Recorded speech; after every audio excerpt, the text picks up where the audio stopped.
G'day podcasters, welcome back to Season 6 of True Blue Conversations with your host Adam Bloom, the author of Easy Target, now available at adambloom.com.au. 8 years ago, after returning from 3 tours of Afghanistan and then gaining experience and education in financial planning, Warren Loudon teamed up with fellow veteran Dave Vaughan and started Loudon & Vaughan Private Wealth, founded with the underlying belief that every person matters and every dollar counts, providing comprehensive tailored financial advice and wealth management services for you and your family. Loudon & Vaughan will guide you towards your financial goals with integrity and transparency. Whether you're planning for retirement, investing for the future, or managing your family's wealth, they've got you covered. Visit loudonandvaughan.com.au or call 02 9538 2704 to book a meeting with Warren today. G'day, welcome back to True Blue Conversations. I'm Adam Bloom.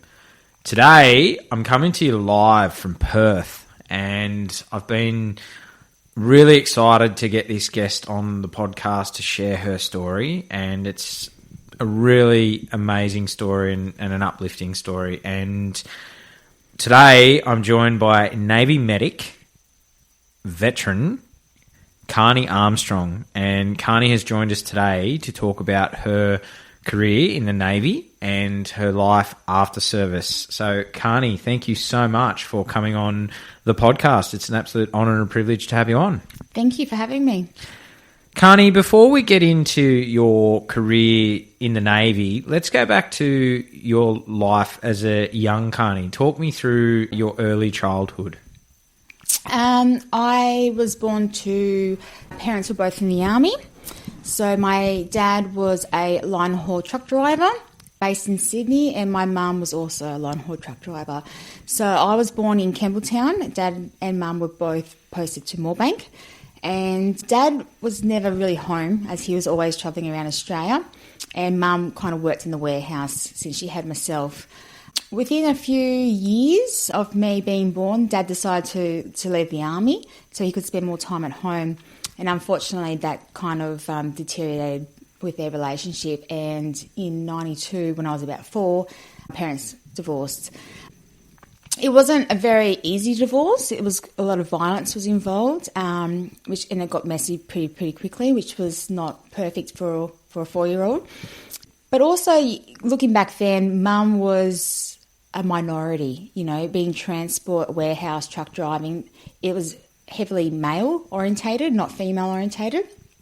And Dad was, had been in the Army for a good 10 years before Mum joined in 85. So yeah, it was pretty tricky the first few years of my life in Sydney, and it was quite violent. And it was going to school and having different people look after you. Mum, being a single mum, and she was only a private and a truck driver, so there wasn't much.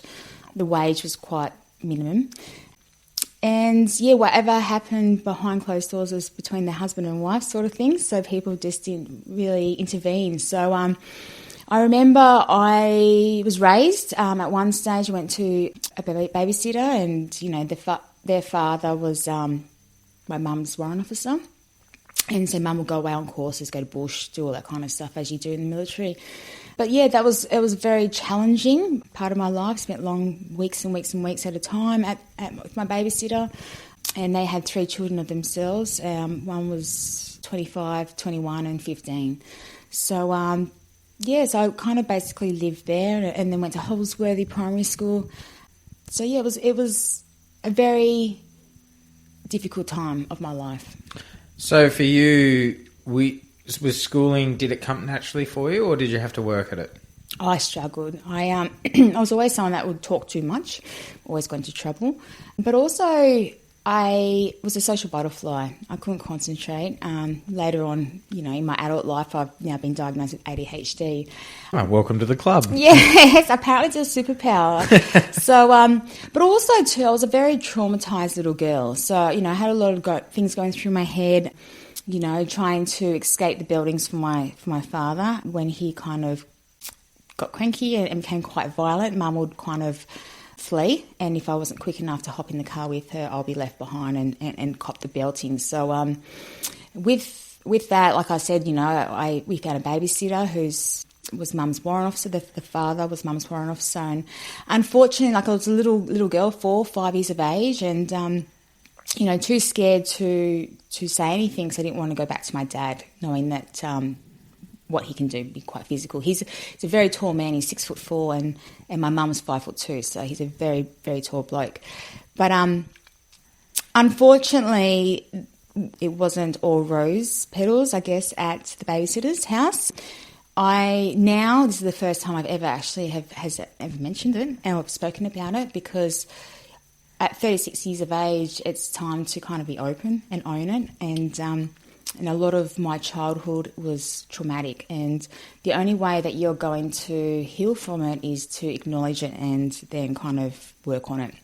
So through that time when I was at the babysitter's house and spending weeks on end, unfortunately the 21-year-old son was interfering with myself sexually. So, not knowing what that meant, he would often say to me, if you tell anyone, you'll go back to your father. And I knew exactly what that would mean. That would mean that he would lay into me, but more importantly, he would lay into my mum, which obviously you don't ever want to see your mum get hurt. So, it was just something that continued to happen, and it wasn't until one day that another little child witnessed something and went and told his mum, and then the police got involved.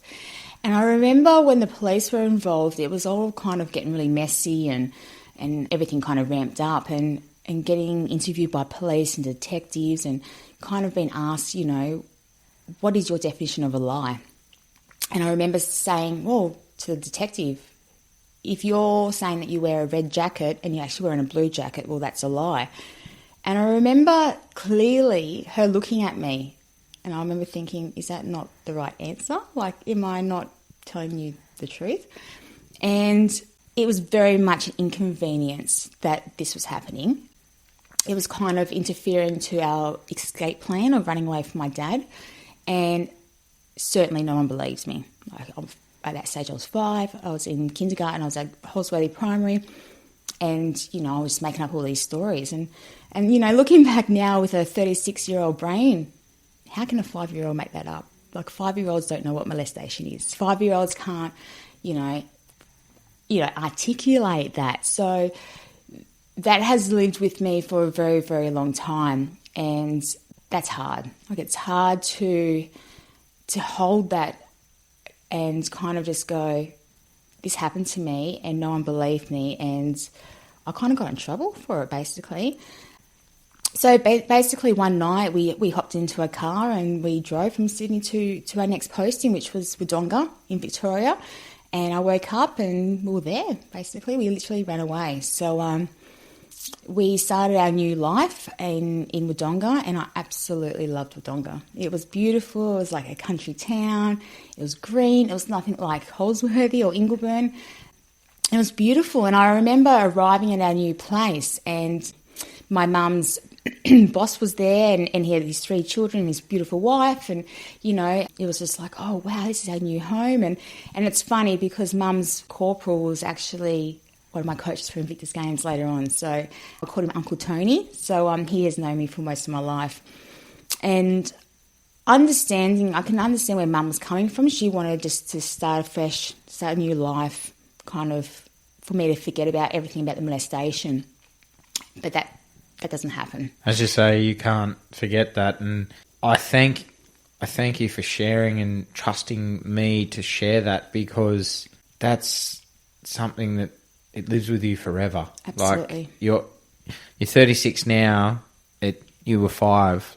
That is, and the bravery that you're showing in sharing this is, thank you. It's going to it empowers you, but it shows others that there is light. Even it never should have happened, but there is light at the end of the tunnel. Yeah. Yeah, it is hard. When we moved to Wodonga and I started my new life, I remember I was very confused in the head. Like I didn't know, what was of course reality very hard and what not was to not, be. And I remember my year one teacher kind of brought my mum in because obviously I was probably saying things I shouldn't have been saying. And just being like having your dad throw you up against walls, and his thing was strangulation. Like he was very wanting to stop me from screaming or whatever. But the molestation, that has scarred me like you wouldn't believe. And I think the fact that he was an adult, 21, that's, and he joined the Army Reserves, and he worked as an APS at the unit. So, later on when I joined the Navy and I looked up on the DRN, the Defence Restrictive Network, his name was there, as was his father. So life for him continued. My life was scarred. I feel dirty, but he continues on like nothing had happened. But it was also the other things that continued on around that era too is I like to think I was the only one, but I know I wasn't. But we all live in fear. So they babysat defence children, and some of them were single mums, and it was fear. It was fear of not to say anything, because they're women in the army in the early 90s, and you don't want to create waves. You don't want to get a name, and you're just a child. You might be making it up. Like I said, I don't know how a 5-year-old can make up that stuff. But there's a lot of scars there, and a lot of triggered memories. So when I moved on to Wodonga, I had another babysitter she was absolutely gorgeous, and unfortunately she passed away this year, and she was like another mum to me, and very old school, but the biggest heart, massive heart. And she had, a beautiful daughter who is like a sister to me. Her husband was lovely, and, and she had a few sons as well. But unfortunately, the molestation didn't stop. It continued. So this time I was 6, and I remember trying to fight it off, but I just wasn't strong enough. Like, he was 8 years older than me. And then I think when you get to that stage, no one believes you. The police were involved the first time. Your mum got angry because, it was, you're making this up. So when it happened the second time, I was just like, this is just my life. I must be asking for it. I must be somehow attracting this to me. So when you try and push off a big grown man, and you can't because you're only 6, you just give in. So that went on for years and years and years. But the payoff was, to me, I justified it. I went, do you know what? I've got a beautiful, my babysitter, the love she gave me was just unconditional. And the love her family gave me was amazing. So it was a small price to pay, just do this, just put up with it, shut up. And in return, I get love, I get hugs, I get, looked after. And that's what I wanted, and that's what I needed, because Mum was never home. She was always away with the army. So, and we never had money. So Mum, by that stage, was a Lance Corporal. And I remember when she got promoted to Corporal, I was in her bedroom and she said, oh, we've made it, Karney. I'm a corporal. We're going to get a pay rise. We're going to have some more money. And, it was very lonely growing up because I'm an only child, and Mum, we didn't have all the money. So when she had to do duties and stuff, if we couldn't afford to go to the babysitter, I just kind of chill at home. We had 2 little dogs. We had my Maltese Terrier called Simba, and we had a big Alaska Malamute called Buffy. And I loved my little dogs. So every school holidays, we would drive up the Hume Highway to Nowra, and I'll spend time with my grandparents. My family all lived in Nowra, or ex-Navy, and that was our life. And it was very lonely. I just remember thinking, I want to grow up because this is so boring, and it was kind of like a nightmare, to be honest. So we did 3 years in Wodonga, and then Mum went on a few promotion courses. So then I went and lived in Nowra for a little bit while Mum went on those promotion courses. And then from there, we were meant to get posted to Sydney. But we didn't want to get posted to Sydney because that's where my father was. And obviously Mum used that as a reason to not do that. So we went to obviously to speak to the army, and they said to me, where would you like to move to? Don't ask your mum. tell me where you want to move to. And obviously my mum said, go, let's move to Melbourne. So we moved to Melbourne for 12 months on compassionate posting, and I had my auntie there, who's a very beautiful spiritual lady. I had a really nice babysitter who, was lovely. She was ex-army. We did a lot of basketball, played a lot of basketball at Diamond Creek, and it was lovely. We lived just outside Simpson Barracks. We used to drive through Simpson Barracks to get to babysitter, and I used to have a look at the sign. Or be like, today's colour is grey, or, today's colour is black. If it was black, you wouldn't get through. So, those 12 months was lovely, and that was in 97, but most weekends we would travel up to Wodonga to visit this family because we loved them. They, it was a beautiful, beautiful family. After the 12 months, Mum got posted back to Wodonga again, and I was so happy. I'm getting to go back to my friends, go back to the same school that I went to, get to play my netball again, and it was fantastic. I loved my school. I went to a Catholic school. I got back into my netball. Life was good. The interference obviously continued, unfortunately, but like I said, it was a small price to pay for that family love. So after that, I started year 7, which was high school for Victoria, and I went to the Catholic high school. I loved high school. I was getting so bored at primary school, and I loved it. But that was in year 2000, and Mum was getting posted at the end of 2000, and we were getting posted to Perth, and I did not want to go. I wanted to stay with my friends. I wanted to keep playing netball. And I remember I was obviously at that time I hit puberty, so I was very emotional. And I just remember thinking, Mum, you always choose the army. Why is the army always first? And she said, the army comes first. It puts a roof over our head and food in our bellies. And we struggled financially so much. If it wasn't for our beautiful babysitter, she made us clothes. She gave me hand-me-downs, and they were really good quality. She looked after us. If it wasn't for her, things would have been a lot tougher. And I remember in 1999 when Timor broke out, one of Mum's soldiers got posted over to Timor. And I remember Mum had her phone. It was like a brick. And she was being taught how to text message this guy. And my mind was blown. The fact that she was able to text message someone who was in East Timor and he was able to write back, oh my gosh, this is mind-blowing.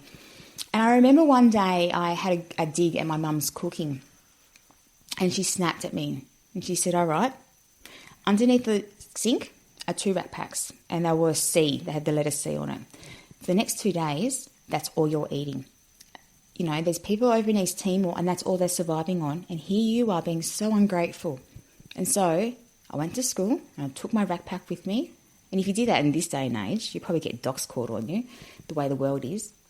And I remember sitting down underneath my tree and eating my little, condensed milk and goodness knows what else there was. But the reality was, my mum was teaching me a lesson, but we actually had no money until payday. And that's all we had to get us through to payday. So that's a valuable lesson that I have learnt and I still keep with myself to today. Mum went to Darwin and was helping with movements to sending stuff to and from Timor. And my grandparents took turns in looking after me. So when my nan came down to look after me, she's a bigger lady and, a very good cook. But she was never military. My nan has multiple personalities. So she has 42 different personalities from her very traumatic upbringing. And so sometimes you just don't know who you're going to get, And I remember even at a young age, you talk to her and sometimes a 7-year-old will be talking back to you. Or we had different names for these personalities. Some were fucking bitchy. And sometimes some don't even, and when they go from one personality to another, they don't remember. They don't remember the conversation. So that was extremely challenging. And sometimes, she would be cutting up vegetables and a baby will come in and wouldn't even know what a knife is and cut her fingers or whatever. So that was very challenging to have a grandmother who has multiple personalities. But also my nan, she had 7 children. So from a young age, so she could relate to me with my incident back in Sydney of the molestation. No one knew the second one. And I've only ever come to terms with the second molestation this year. So it's kind of still quite raw. But we never spoke about it. it was taboo. It happened. It's in the past. You don't talk about it. Which I just can't fathom that you don't talk about it. Like, that's... as you said, you can't forget these things. Like, I can't even relate to the pain that you've gone through and had to suffer. And like you said when you first stated that it was the payoff for the love. Yep. Karney, it never should have happened. No, but you don't realise that until you get older and you do the work, and then you've got to believe in yourself that shouldn't have happened, you know. But growing up, I just believed that was who I am. That's what happens to me. I attract it. I must ask for it. I must attract this. It's my fault. No one attracts that, and no, it shouldn't. No. Never. So you mentioned that your mum was in the army, your dad was in the army, your family members were in the Navy. Was there anybody else, like, did you have any other relatives that had served in the First World War or in the Second World War? So in the First World War, my great-great-grandfather, so my nan's grandfather, he fought in the Western Front, and he was unfortunately shot, he was killed by a shell on the 26th of September 1917. So...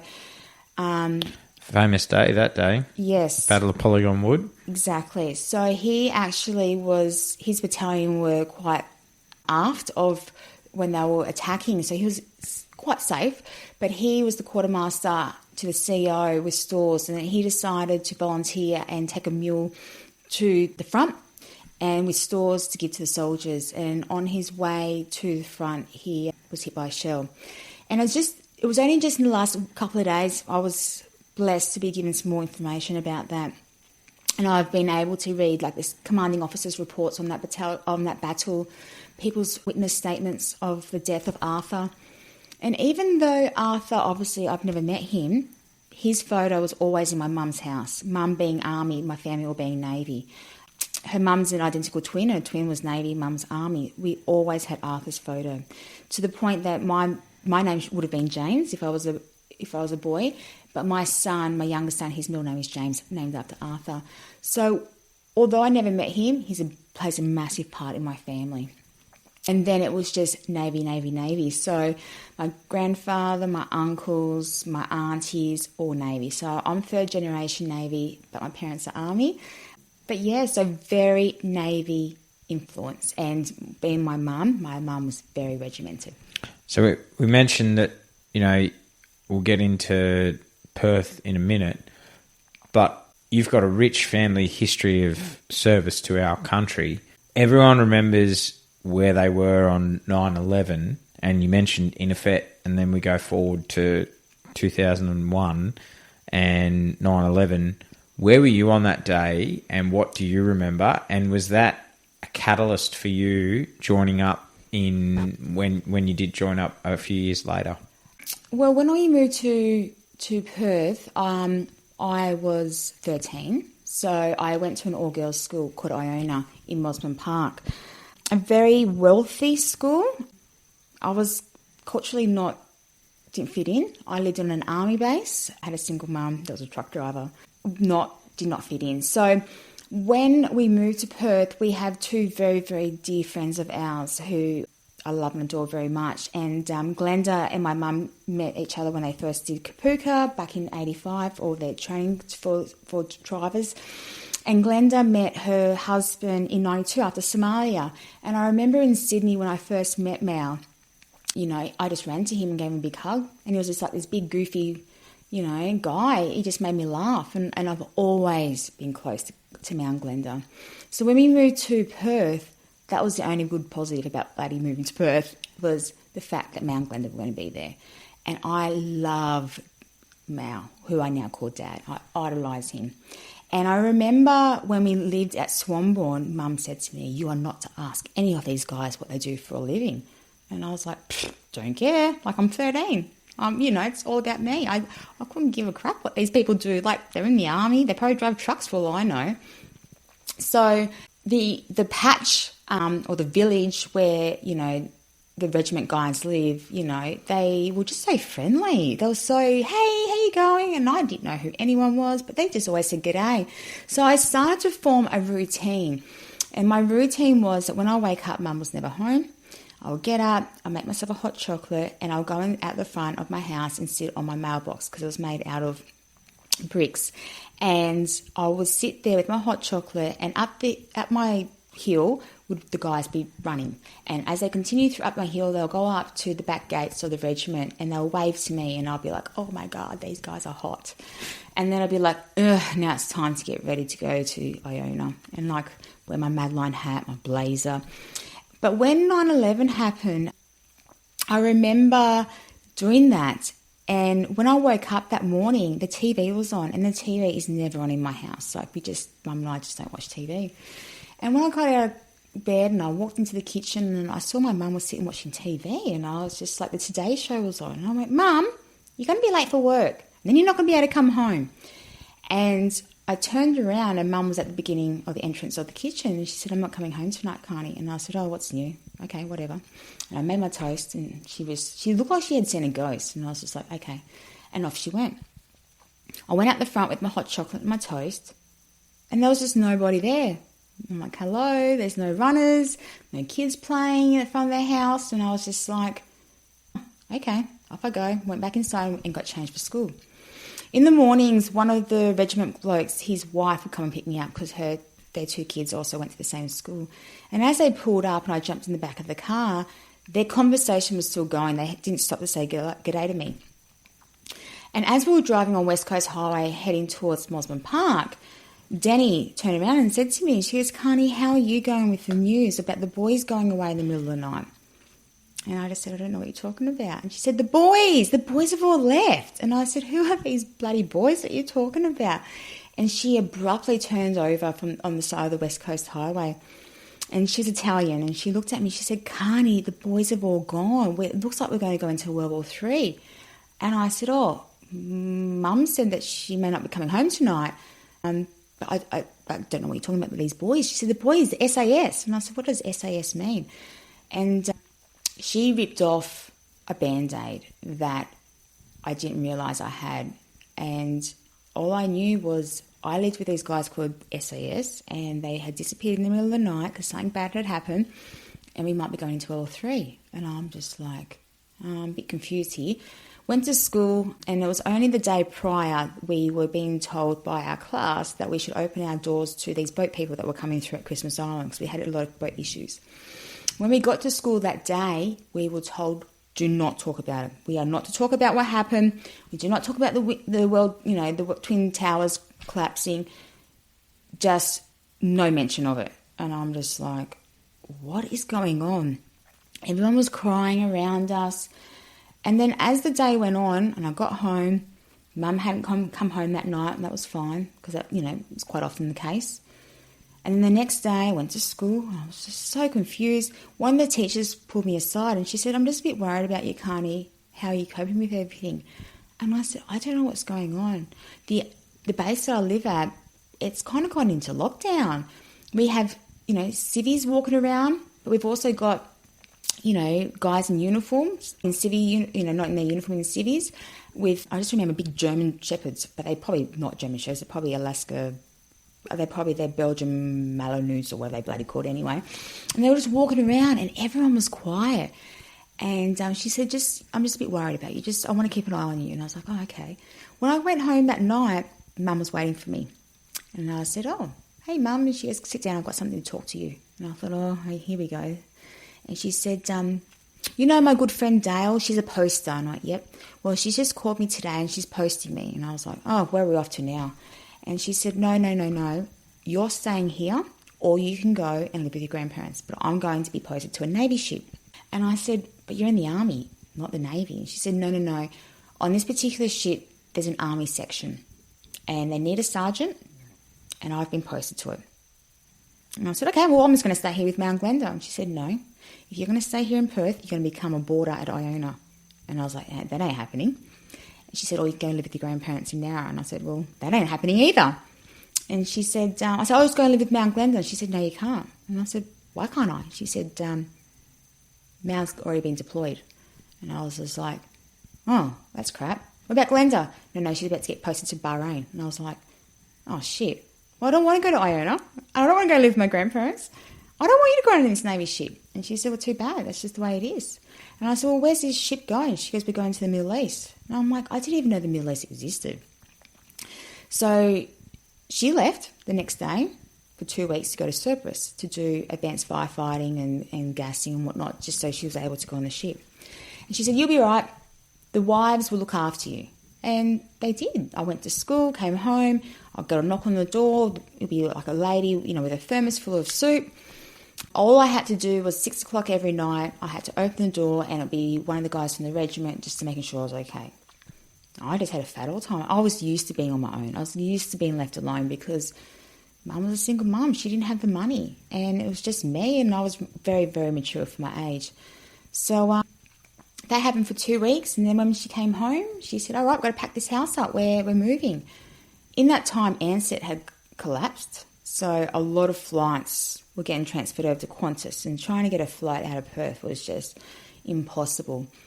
So Mum was very, very stressed, and I copped that. So it was very, very confusing times, and I just wanted to hug Mal and Glenda and say, what the hell's going on? But Dad had already left. He had already been overseas, and I never, to my memory, I don't remember saying goodbye to Glenda either.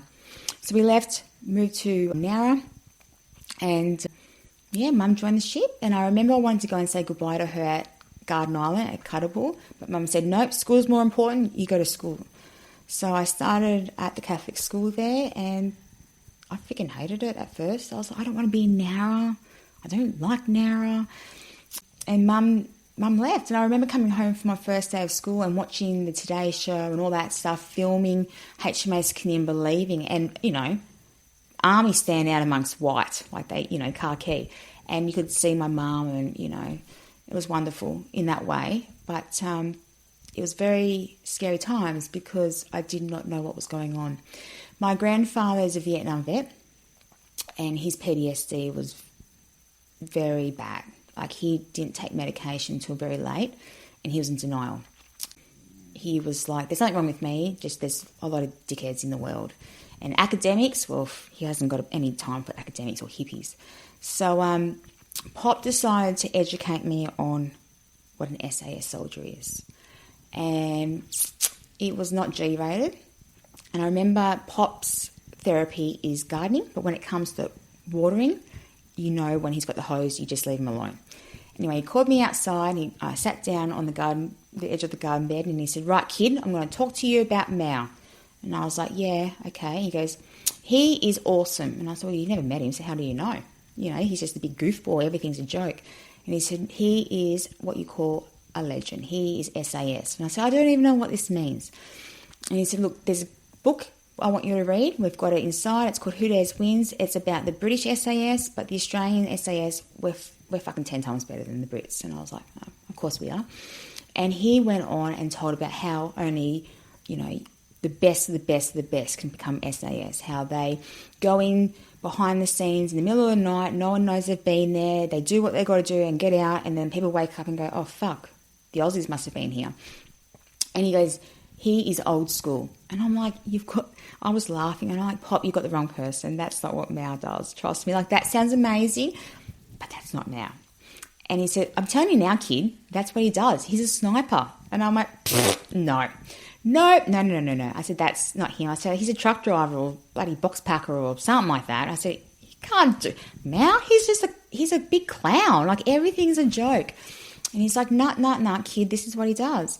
And I was in denial for a while because I was just like, he does not do this. And after a while, it sunk in.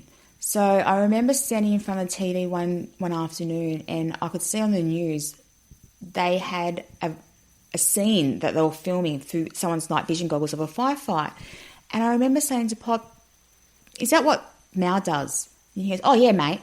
Yeah, that's exactly what they would do. He said, that's probably commandos. They could be commandos. He said, but yeah. And I just thought, oh my gosh, this can't be right. Like, this cannot be right. The guy that I love and adore, who I hug, he tickles me, makes me laugh. I feel 100% safe with him. How can he be a killer? Like, how can he be... He's not capable of killing someone. I've seen violence in my life. I've been uncomfortable and unsafe in my life. I've been molested multiple times. But this man, I feel safe with. And you're telling me that this man is old school, SAS sniper? Like that, I would have felt uncomfortable around him, surely. And I remember I did not take it well. And so I didn't realise at the time, but I was disassociating myself from my life. Because, to be frank, I didn't want this life. I'm in a place I don't want to be. The world around me is scary. The guy that I love and adore and feel safe with is now a sniper in the SAS. Like, the world around me didn't make sense. And I cried myself to sleep every second night, worried shitless, was he going to be killed? You know what I mean? And I remember text messaging him and said, I'm worried about Mum. And he said, don't worry, she's on a good ship. And I thought, what I really wanted to say was, I'm worried about you. And I remember after his first tour, I got a phone call from him. And he was checking in to make sure I was okay, because obviously he had heard that I wasn't coping well. And I remember saying to him, how can you handle all the protests? Because everywhere you went, you had protesters. They were very vocal about the war, and I was worried that they were going to not support the soldiers. Like, the soldiers, they're doing their job. You can argue about the war, but don't hate the soldiers. They're just following their job.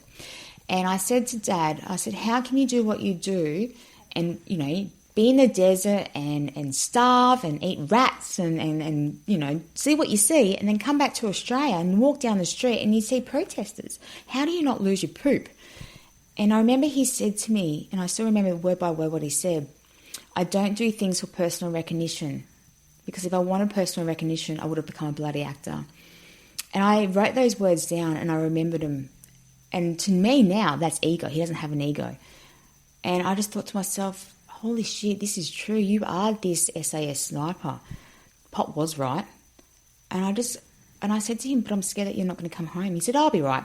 I'll be fine. And from then on, I was never told when he went away, because I couldn't handle it. I'll cry and cry and cry.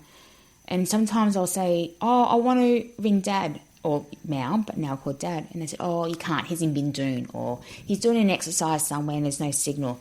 And that could have been true, but chances are it wasn't. So the first tour, my mum came home early. She came home 50 days early. And she actually had a really horrific accident on a pommy ship, HMS Fearless. And she nearly lost her leg.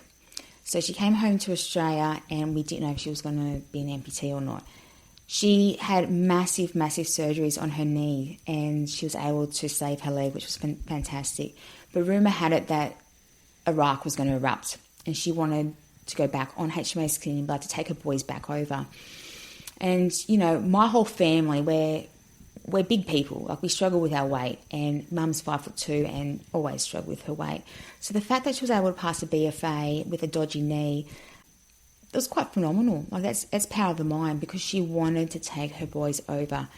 But I realised when she came back from her first tour, Mum had changed. She would only swear at me, but she would never swear at anyone else. She was never nasty to anyone else. But when she would see an Arab, she would lose her poop. When she heard Arabic music, she would be triggered and just get so angry. And I remember thinking, don't be so nasty, Mum. And she goes, you don't understand. You don't understand what we saw over there. And I was like, okay. When Mum came back from the second trip from Iraq, she was gone. She wasn't my mum anymore. She was this very cold, nasty individual. And she drank. My mum would never drink. And she started to drink. So, which are signs of PTSD, 100%. and which we'll get to in your career later on. Yeah. And this is all happening, mate, and you still want to join up and join the Defence Force. At that stage, I just wanted to get the hell out of Nara. But yeah, when I was on the homecoming of the Iraqi trip, only a few of us... Was this 2003? Yes. So only a few of us were chosen to join the Navy ship, Kanimbla, and join them up in Trinity Wharf up in Cairns and sail back for the homecoming. And I was picked, and I was 15 at that stage. And I got lectured by my grandparents, you're going on a Navy ship full of sailors, you don't wear anything skanky, you make sure you do this, don't do that, don't. They're very horny individuals, and I'm like, oh my God, calm your farm. Like, I know I've heard stories about Pop, sowing his oats all over the world. Like, just, it's okay, I'm 15, I can handle this. And those 5 days on Kanimbla was such an eye-opener. I remember Mum said to me, don't worry, I've got you looked after. You're going to be downstairs with all the girls. They will look after you. And she said, oh, that's where you're sleeping, Karney. And I said, what, through that hole? And she's like, yeah. And I said, okay. So we went down to the hole. And she said, oh, this is your room. And I'm like, it's like a fucking jail, Mum. Like, how many people are sleeping here? She's like, I'll get over it. And I was like, this is fucked. I ain't sleeping here. And I did one night there, and I got back up, and I found I can't navigate to save my life, so on a Navy ship, it's no bloody different. Thank God the Army office was camouflaged, so it stood out in grey. And I found Mum's office, and I said, I ain't sleeping there tonight. And she's like, excuse me? Like, Mum's very firm. And I said, it's fucked. It's like I'm in a jail cell. I don't like it.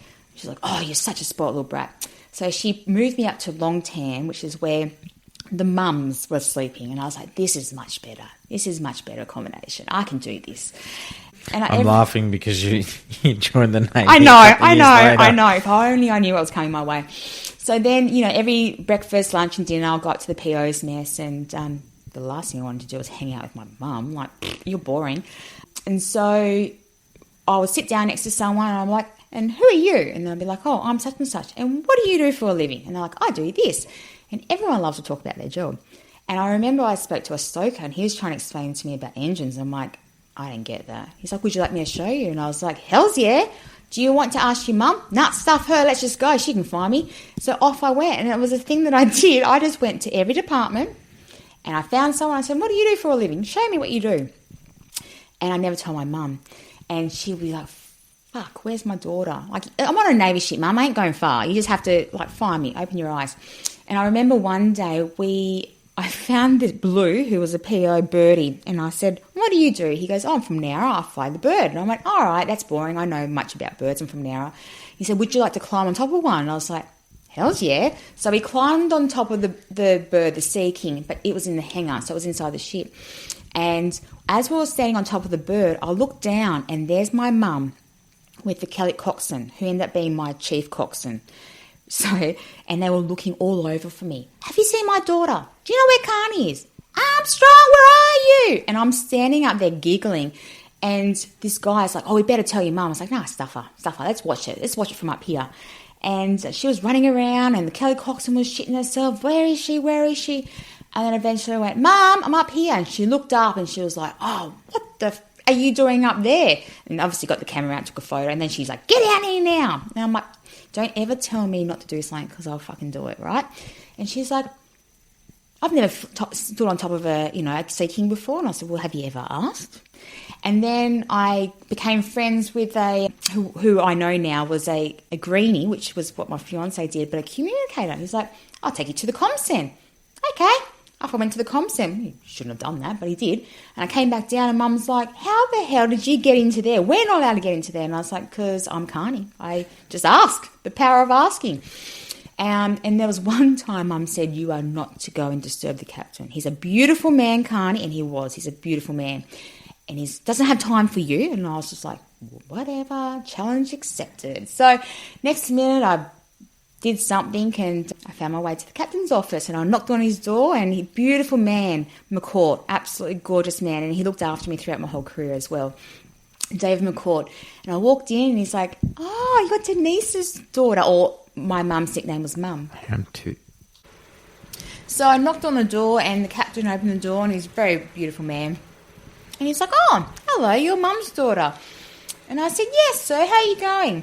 And he goes, no, I'm good. Come on in. So he came on in, and he's like, would you like an orange juice? I'm like, oh, yes, please. So he went and got his steward, and they gave me an orange juice. And he goes, what are you doing here? And I said, oh, I've been everywhere on the ship except here. And Mum said not to disturb you because you're a busy man, but I'm here because I want to see you. And he laughed, and he said, well, why don't we let your mum know where she is? Because I'm sure she's worried. And I said, nah, she won't be worried. So anyway, he called the PO's mess. And I said, well, I better start asking you questions now because she'll be marching up here and in within seconds. And he laughed. So I asked him, what's it like being a CEO? And he was like, it's very busy and, but I love what I do and all this kind of stuff. The next minute, my mum's at the door and she's like, I'm so sorry, sir. Karney, I told you not to disturb him. He's a very busy man. But he is so lovely. Like, he had all the time in the world for me, for any of his people on the ship. He was a beautiful man. So the homecoming was amazing and it really opened my eyes. As we were coming into Sydney Heads, I was sitting on the flight deck and the chief PDI, he said to me, what are you going to do when you leave school? And I said, I'm going to join the forces. That secured that I was going to join the forces. And I said, but I'm not joining the Navy. Screw that. I'm going to join the Air Force. I want to be a flight attendant. And he said, why don't you become an officer? He said, promise me you'll go back to school, change all your subjects so you can become an officer. Promise me. And I went, yep, no worries, I'll promise you. So I went back to school, changed my subjects to become an officer. I did year 11 and 12 in Nowra. Was posted to Remick Barracks at that stage. And towards the end of year 12, I started my application to join the forces. I had a very good friend, Star, who was doing the same, and another friend called Liesl, and she was joining the Army. Well, they both were joining the Army, but I wanted to join the Air Force. And I went off for my altitude test, and I didn't quite make it for officer, but they said you can choose anything general entry. And I said, a flight attendant. And they said, actually, we do have a position which is very rare. And why do you want to become a flight attendant? Because I said, I love talking to people, I love flying, and I love languages. Like, I love speaking different languages. And that was the key word, languages. Next minute, off to Parramatta to do a linguist test. And there were 6 of us, and it was a 2-hour test, and it was a made-up language. And they gave you 5 rules, and you had to keep remembering those 5 rules to try and decipher what they were saying. With my ADHD, I was like, this is boring. Like, I really do not care about this. I want to be a flight attendant. So multiple choice, when in doubt, just circle C. So I just said C, C, C, C. And at the end of it, they said, only 2 of you guys passed. And it was myself and the girl that I went to school with from Nowra. And I went, I passed? And they said, yeah, you passed. And I was like, shit, that does work when you just circle C. Crap. And they said, so you're not becoming a flight attendant, you're going to become a linguist. And I'm like, oh, okay. And apparently that's good money. Okay. And then you just go choose what service. So I said, I'll just be in the Air Force. And they said, there's only one position for the Air Force. And my girlfriend from school wanted the Air Force too. Her interview was before mine and she got it. So I went, oh, crap, guess I'm joining the Navy. Oh, well, you'll be right. I'm going to be a spook. I'm going to be a linguist. I'll be fine. So I left school and did my fitness test for the Navy. And I was always a big person. Always struggled with my weight. Hated running.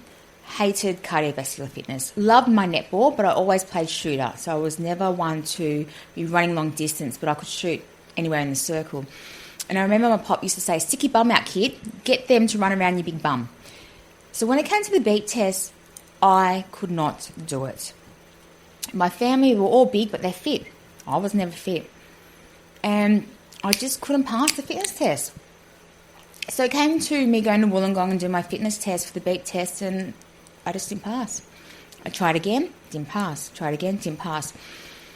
And my grandparents, particularly my grandfather, was getting very frustrated because I think he saw it as a way of me not trying hard enough. And so he said, right, you're not taking it serious enough, kid. And he kicked me out of home.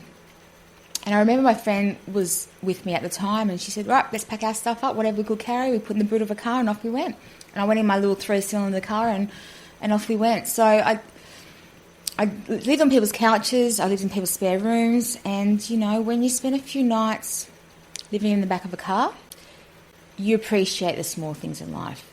And I learned very quickly that if on those nights that I had to live in the back of my car, I would live or park the car on top of Narra Hill. And Narra Hill overlooked HMAS Albatross. And I knew that every half an hour the security guards would come up to check the tower, and therefore it would be some sort of safety for myself. And on a Tuesday and a Thursday night, generally, you'll watch the touch and goes.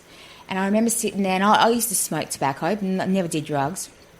And I remember sitting there thinking, I'm going to join the Navy, and I'm going to get as far away from this town as possible. It's going to happen. I tried to do as many shifts as I could at IGA, And I was an adult at that stage. I was 18, so it cost too much money. But I met a very, very, very important man in my life, and his name is Bill. And Bill was 60, and he said to me one day, "What are you going to do, Karney, now you've left school?" And I said, "I'm joining the Air Force or the Navy as a linguist." And he said, "Oh, my son's in the Navy." And I was like, "Well, it's a Navy town. Okay, good on you." And he said, "Oh, he was in the newspaper. Would you like me to bring it in?" And I was like, "Oh, yeah, make the old man feel good. Okay, bring the article in." And he brought the article in, and I read it, and I said, "Which one's your son?" And he goes, "Oh, that one." And I said, "The XO?"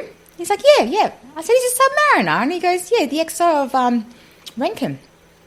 They just went to RIMPAC and won a massive award." And I went, "Are you kidding me?" I said, "I thought he'd just be an AB shit kicker." And he said, No, Matt's done quite well for himself. I'm very proud of him."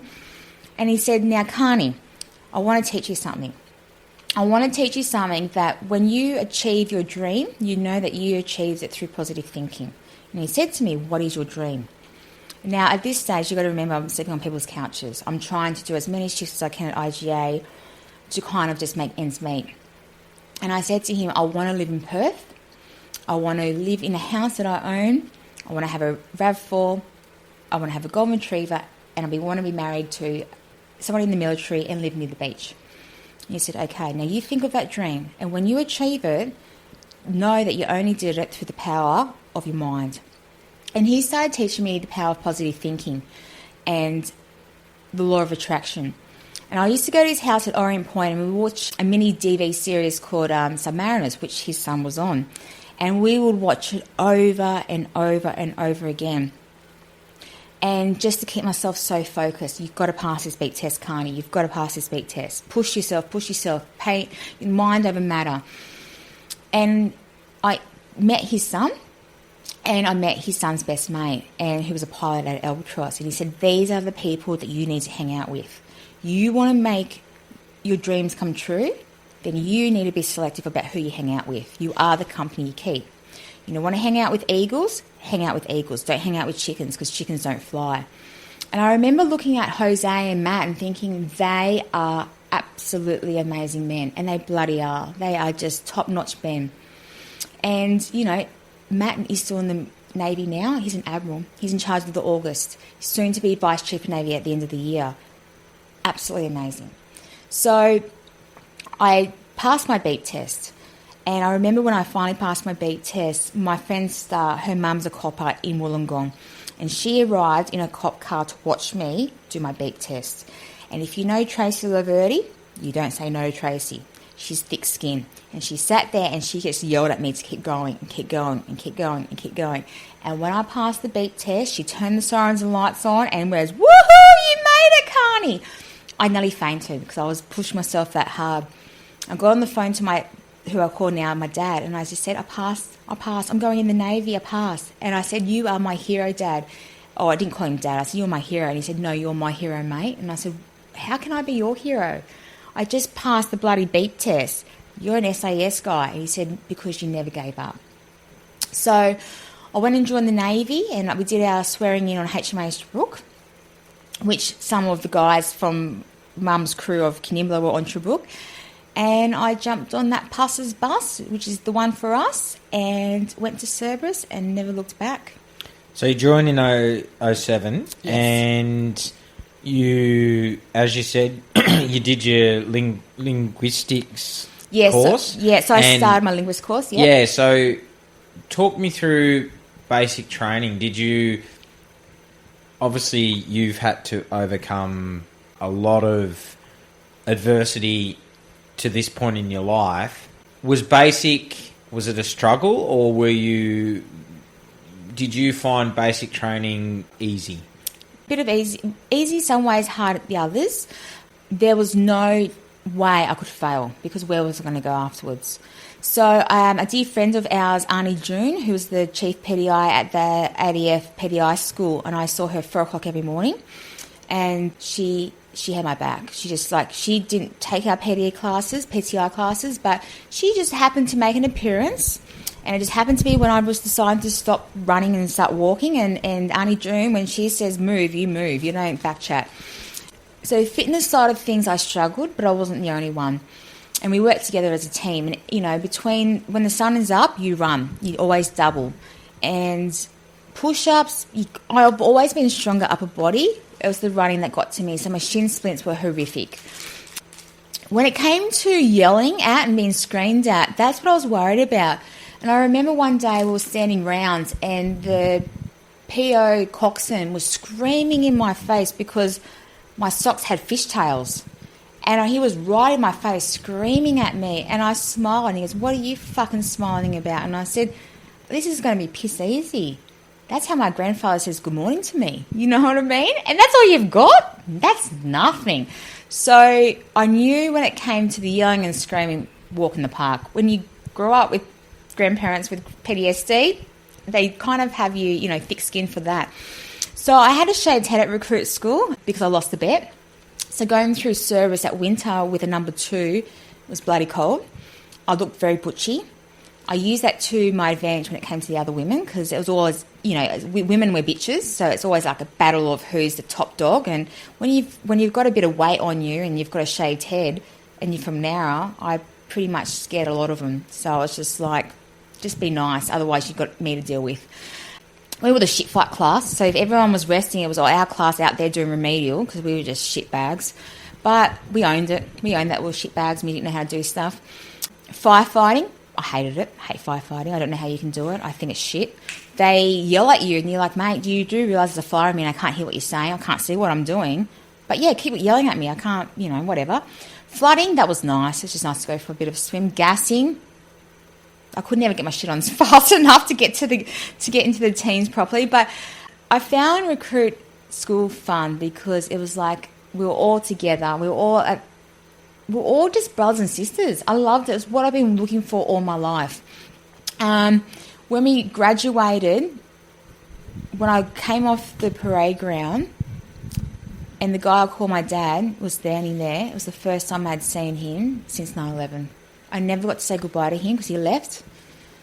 I cried like an absolute baby. I was 19 and I sobbed because I had so much had happened in those 4 years. I found out he was an SAS sniper. I found that the world is not as safe as I thought it was. War is war. Here I am now in the Navy, prepared to go to war. Shit, like it was just surreal. Glenda was there. It was beautiful to see Glenda. My old babysitter who from Wodonga was there. She drove all the way down. My friends Star and Naomi, they hitchhiked all the way down to bloody Melbourne. It was lovely. The only blood relative I had was my mum. The rest of my family didn't turn up. So it was kind of like me showing them that I'd made it.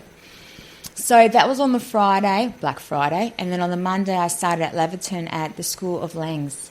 And here I was in my, skirt and shirt and my little, sailor's hat, and I was at an Air Force base. We could do whatever we want. Like the Air Force, they're so chilled. So I was like, whoop, whoop. So I didn't study until week 3, which was a big no-no because I should have been studying my Indonesian from day 1. But I loved it. It was so good. We went to the actual School of Langs. These warrant officers and chiefs, they're so intelligent. Like, the power of language was just amazing. And there's no secret, I do love my regiment boys. So when the regiment boys came to do their, a 6-week course or a couple of week course of Arabic, I'll be there in the smoker's hut going, "Oh my God, the boys from the West are here. Guys, make me look good. Don't make me look like an idiot." And yeah, they're amazing. They're tall, dark and handsome, aren't they? So we had a lot of parties there because, we're Navy, and Army were very serious. They don't know how to relax. But when the Navy got together, I was like, I'm from Nowra. Let's get the goon bags out and play Goon of Fortune. Like, I was a pretty wild child. So consequently, I failed being a linguist. But honestly, looking back now, things happen for a reason. I was shocked. So I had my positive vetting clearance, and I thought, they've spent all that money on me. They're not going to make me fail because I can't speak a few words. No, they did. So back to service we went, and I was just like, oh shit, what am I going to do? And there's a holding platoon there called Rogers Division, or as I like to call it, HMA Centrelink. You stand there in the morning, you march around the parade ground, and you sit there on your ass doing nothing until lunchtime, and then you double around the parade ground to go to lunch, and then you sit there all afternoon doing nothing. And I was just like, this is shit. I've got to get out of here. Because I was an ex-spook, so that in their eyes, and I had a positive vetting clearance, I was apparently responsible, which meant that I got the DCO gig. So that meant I got to drive a Navy car, drive to Frankston every day, work with a lieutenant and a warrant officer doing DCO stuff and drive back. That was very elite because I was a trainee. And it was awesome. That was fun. And then eventually I had to decide what I was going to do when I grow up. Com school wanted me because I had my positive vetting clearance. So I did a bit of work experience at com school. And I said, okay, what do we do when we're a communicator? They're like, we do flags and lights. Let's put up a flag. Let's flash some lights. And I went, yeah, that's not me. I'm sorry, boring. I'm not going to be putting flags up and down and flashing lights. Like, that'll be fun for a couple of hours, but not for the rest of my career. So my lieutenant, whose daughter I went through recruits with and School of Languages with, he said, right, Karney, by the end of today, you're going to know what you're going to do. And I went, okay. Yeah, I said, it's between a communicator and a medic. And he's like, all right. And I said, I want to be a submariner. Whichever one it is, I'm going to be a submariner. I'm going to be like my friend Matt Buckley and be a submariner. He's like, right, I've got the person for you to talk to called Ben Stock. He's a medic, first medic submariner. So I got on the phone to him, I got off the phone to him, and I said, I'm going to be a medic submariner. And he goes, I bloody knew Ben was going to convert you. And that was that. And I said, when's the next medics course? And they said, oh, not for another 12 months. There's a course starting on Monday. It's already full. You have to wait until next year. And my lieutenant, he was an ex-sailor, he said, how badly do you want to stay here for another 12 months at Cerberus? I was like, oh, no, I don't want to be here for another 12 months.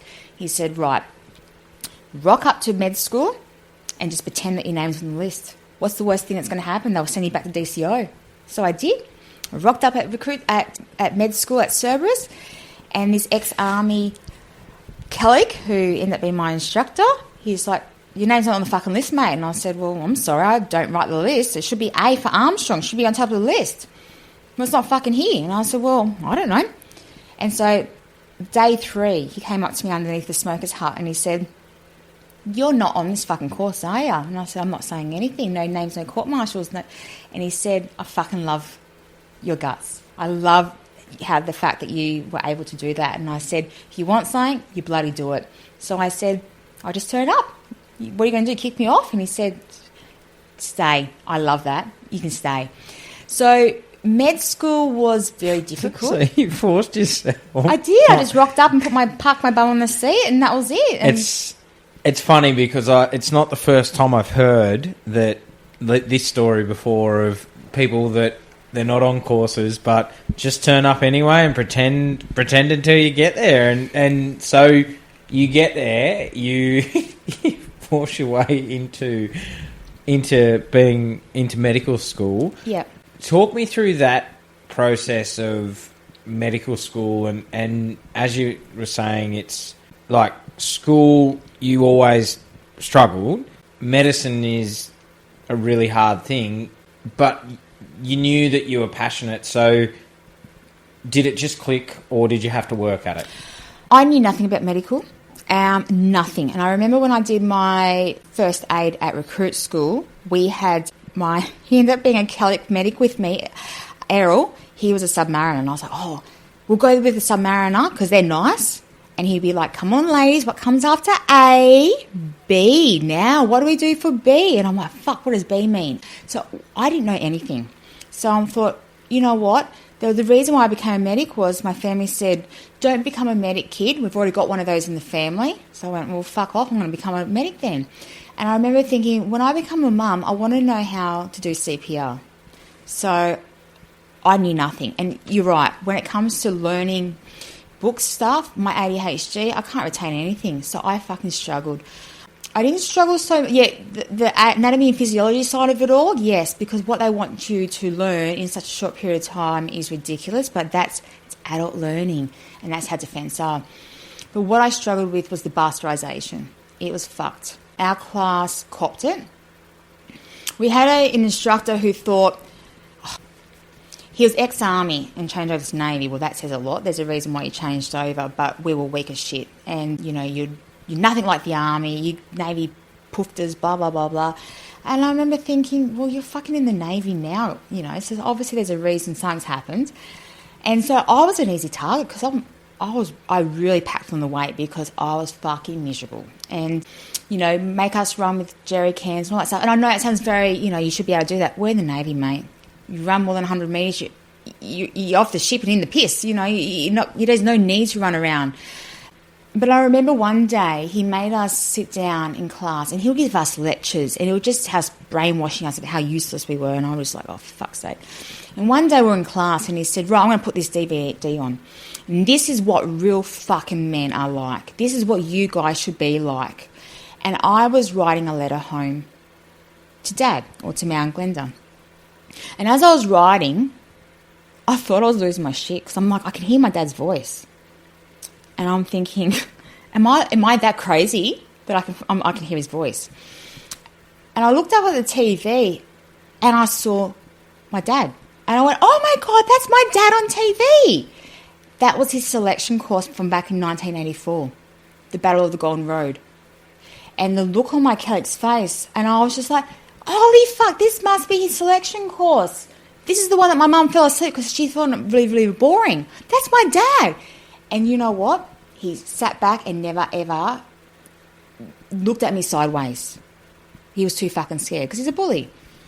And I was just like, oh my God, look at him. And I'm like, that dad thought he was fucking Rambo. That's why he wore it like this and blah, blah, blah. And it was amazing. The bullies, you stand up to them or in their eyes, like, oh, your dad's SAS, so fuck, you're amazing. I can't bully you. Well, fuck, mate. Like, you're weak as piss. So I was untouchable, even though I was a bigger person and I was an easy target. And I remember I had to do my reproductive exam because I was in hospital. And I was in hospital because I couldn't shit for 2 weeks because I was so stressed. And I really wanted to be back class because I didn't want to be in this class anymore. But he fought for me. And I'm like, why the fuck are you fighting for me? Because you're from good stock, he said. Your parents are defence. And I said, well, the guy that I call my dad isn't actually my biological dad, but my real father is, Army, and I lived in Ingleburn. And he said, you're from good stock. And I was just like, you're just a wanker. And I remember I was pushing the limits because I thought, how far are they going to let me get away with this? Because he is kissing my ass now because my dad's SAS. Like, what the fuck? And on my reproductive exam, I had the female anatomy. And I was just like, fuck this. So I just did a big line and an arrow and I said, the female gearbox. And that's what I wrote instead of labelling all the bits and bobs.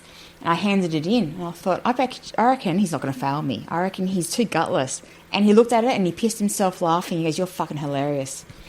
I said, I'm fat, but I'm hilarious. And I'm untouchable in his eyes because he's gutless. I graduated and got posted to Cerberus.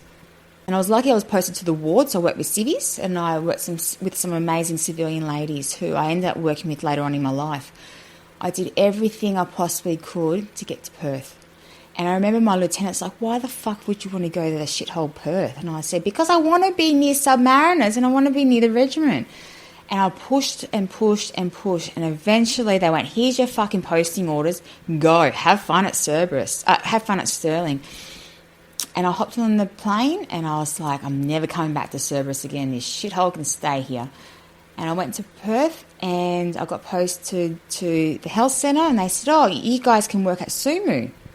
And I thought, the submarine medical unit, fuck yeah. And I walked over there and I walked into my new PO who's Spike and he's covered in tattoos. He's from Quingella and I love him to death. And him and I are good mates still to this day, absolute top bloke. And he just looked after me for the rest of my career and I loved it. So how long was your medical school and your training? So the basic one was 9 months. And then you go off and you consolidate your skills and you've got to do at least a 3 month stint at sea. And then you come back and you do an advanced course which went for 4 months. So when I posted to West, within 3 weeks I got my posting to my first sea gig, which was HMAS Success in Sydney. HMAS Success, when I was on it, was the Love Boat, the one that was in, and it was when the sex scandals were happening. So my time on Success was, I thought it was interesting. I thought it was fun. I thought, oh, these stories that I heard from my pop and my uncle, these are true. People are having sex everywhere. You know what I mean? This is the real Navy. that's not how the Navy was meant to be. So so I found out, but I had a really amazing time. I loved it. I had an awesome time. So for the listener who isn't in the military, and what is a day-to-day like for a medic on a ship or at a posting like Sterling? What do you do? So at sea, basically you'll get up. So my last ship, for an example, I'll get up before wakey. So they pipe wakey for you to wake up. Get up, get a mop and bucket, get the Dettol ready and mop all the floors and the corridors. So then that kind of gave everyone the idea that the medics are awake, everything's ready. You have breakfast and then it's sick parade and you just cough colds and sore holes, basically. Do that for an hour and a half, 2 hours, and then paperwork. Checking people's med docs constantly. What jabs are they needing? What procedures are they needing? Doctor's appointments, medical procedures, suturing, jabs, wound dressings, everything like that. You name it, and then it's sick parade again, and then it's constantly, you've always got these people, I need to come and see you because I didn't make sick parade. And basically, towards the end of my career, a lot of getting screamed at because we had no doctors, we had no staff. So that's basically life at sea, but life as a medic. But then when you're at sea, you know, especially on an ANZAC, because it's minimum manned, you don't just do your job. Oh, hang on, we need a junior sailor to mop the floors. We need a junior sailor to do flight deck. We need a junior sailor to be a dishwasher pig. We need a junior sailor to close up here. So you go and do all that. Oh, but hang on, who's doing sick parade? Well, the medic's being a dishwasher pig at the moment, so I'm sorry, she can't wash the dishes and, check your bumhole at the same time. You can't do that. So you get pulled in 4 different directions. So make up your mind, command. Do you want me to sit there twiddling my thumbs because the bird's in the air, or do you want me to go and do my job and actually see a patient? Oh, you want both? And that got really frustrating. So life at sea can be quite challenging, but I would prefer sea over shore time any day. If I could do my whole entire career at sea, minus the firefighting, that shit, I'll do it. I loved it. I love my sea time. I got seasick sometimes, but you know what? It sucks to be a medic, and if you get a little bit seasick, you can't lay in your rack because every other person is tapping you on the shoulder saying, I feel sick. And you get grown men who look green and they show you their spew bag and you're like, congratulations, you're thrown up. Put in the bin, off you go, keep going. You know what I mean? If I could, I would put everyone to bed. But unfortunately, we need the ship to continue. But I absolutely love being a medic, and I used to say to my crew, do not hesitate to wake me or shake me. Like every second day you're on duty. But if you don't want to shake the PO and you want to shake me, and it's, obviously if it's something just like paracetamol, wait until the morning. But please don't ever hesitate to knock on that door, because it is so, so important as a medic to have that relationship with your guys and the trust. And so with that too, when you go ashore, if you get pissed and you're seen in the gutter snogging on with someone else, you've got to remember people will see that. But when you're back on the ship, if they lose their trust in you, they're not going to come and see you.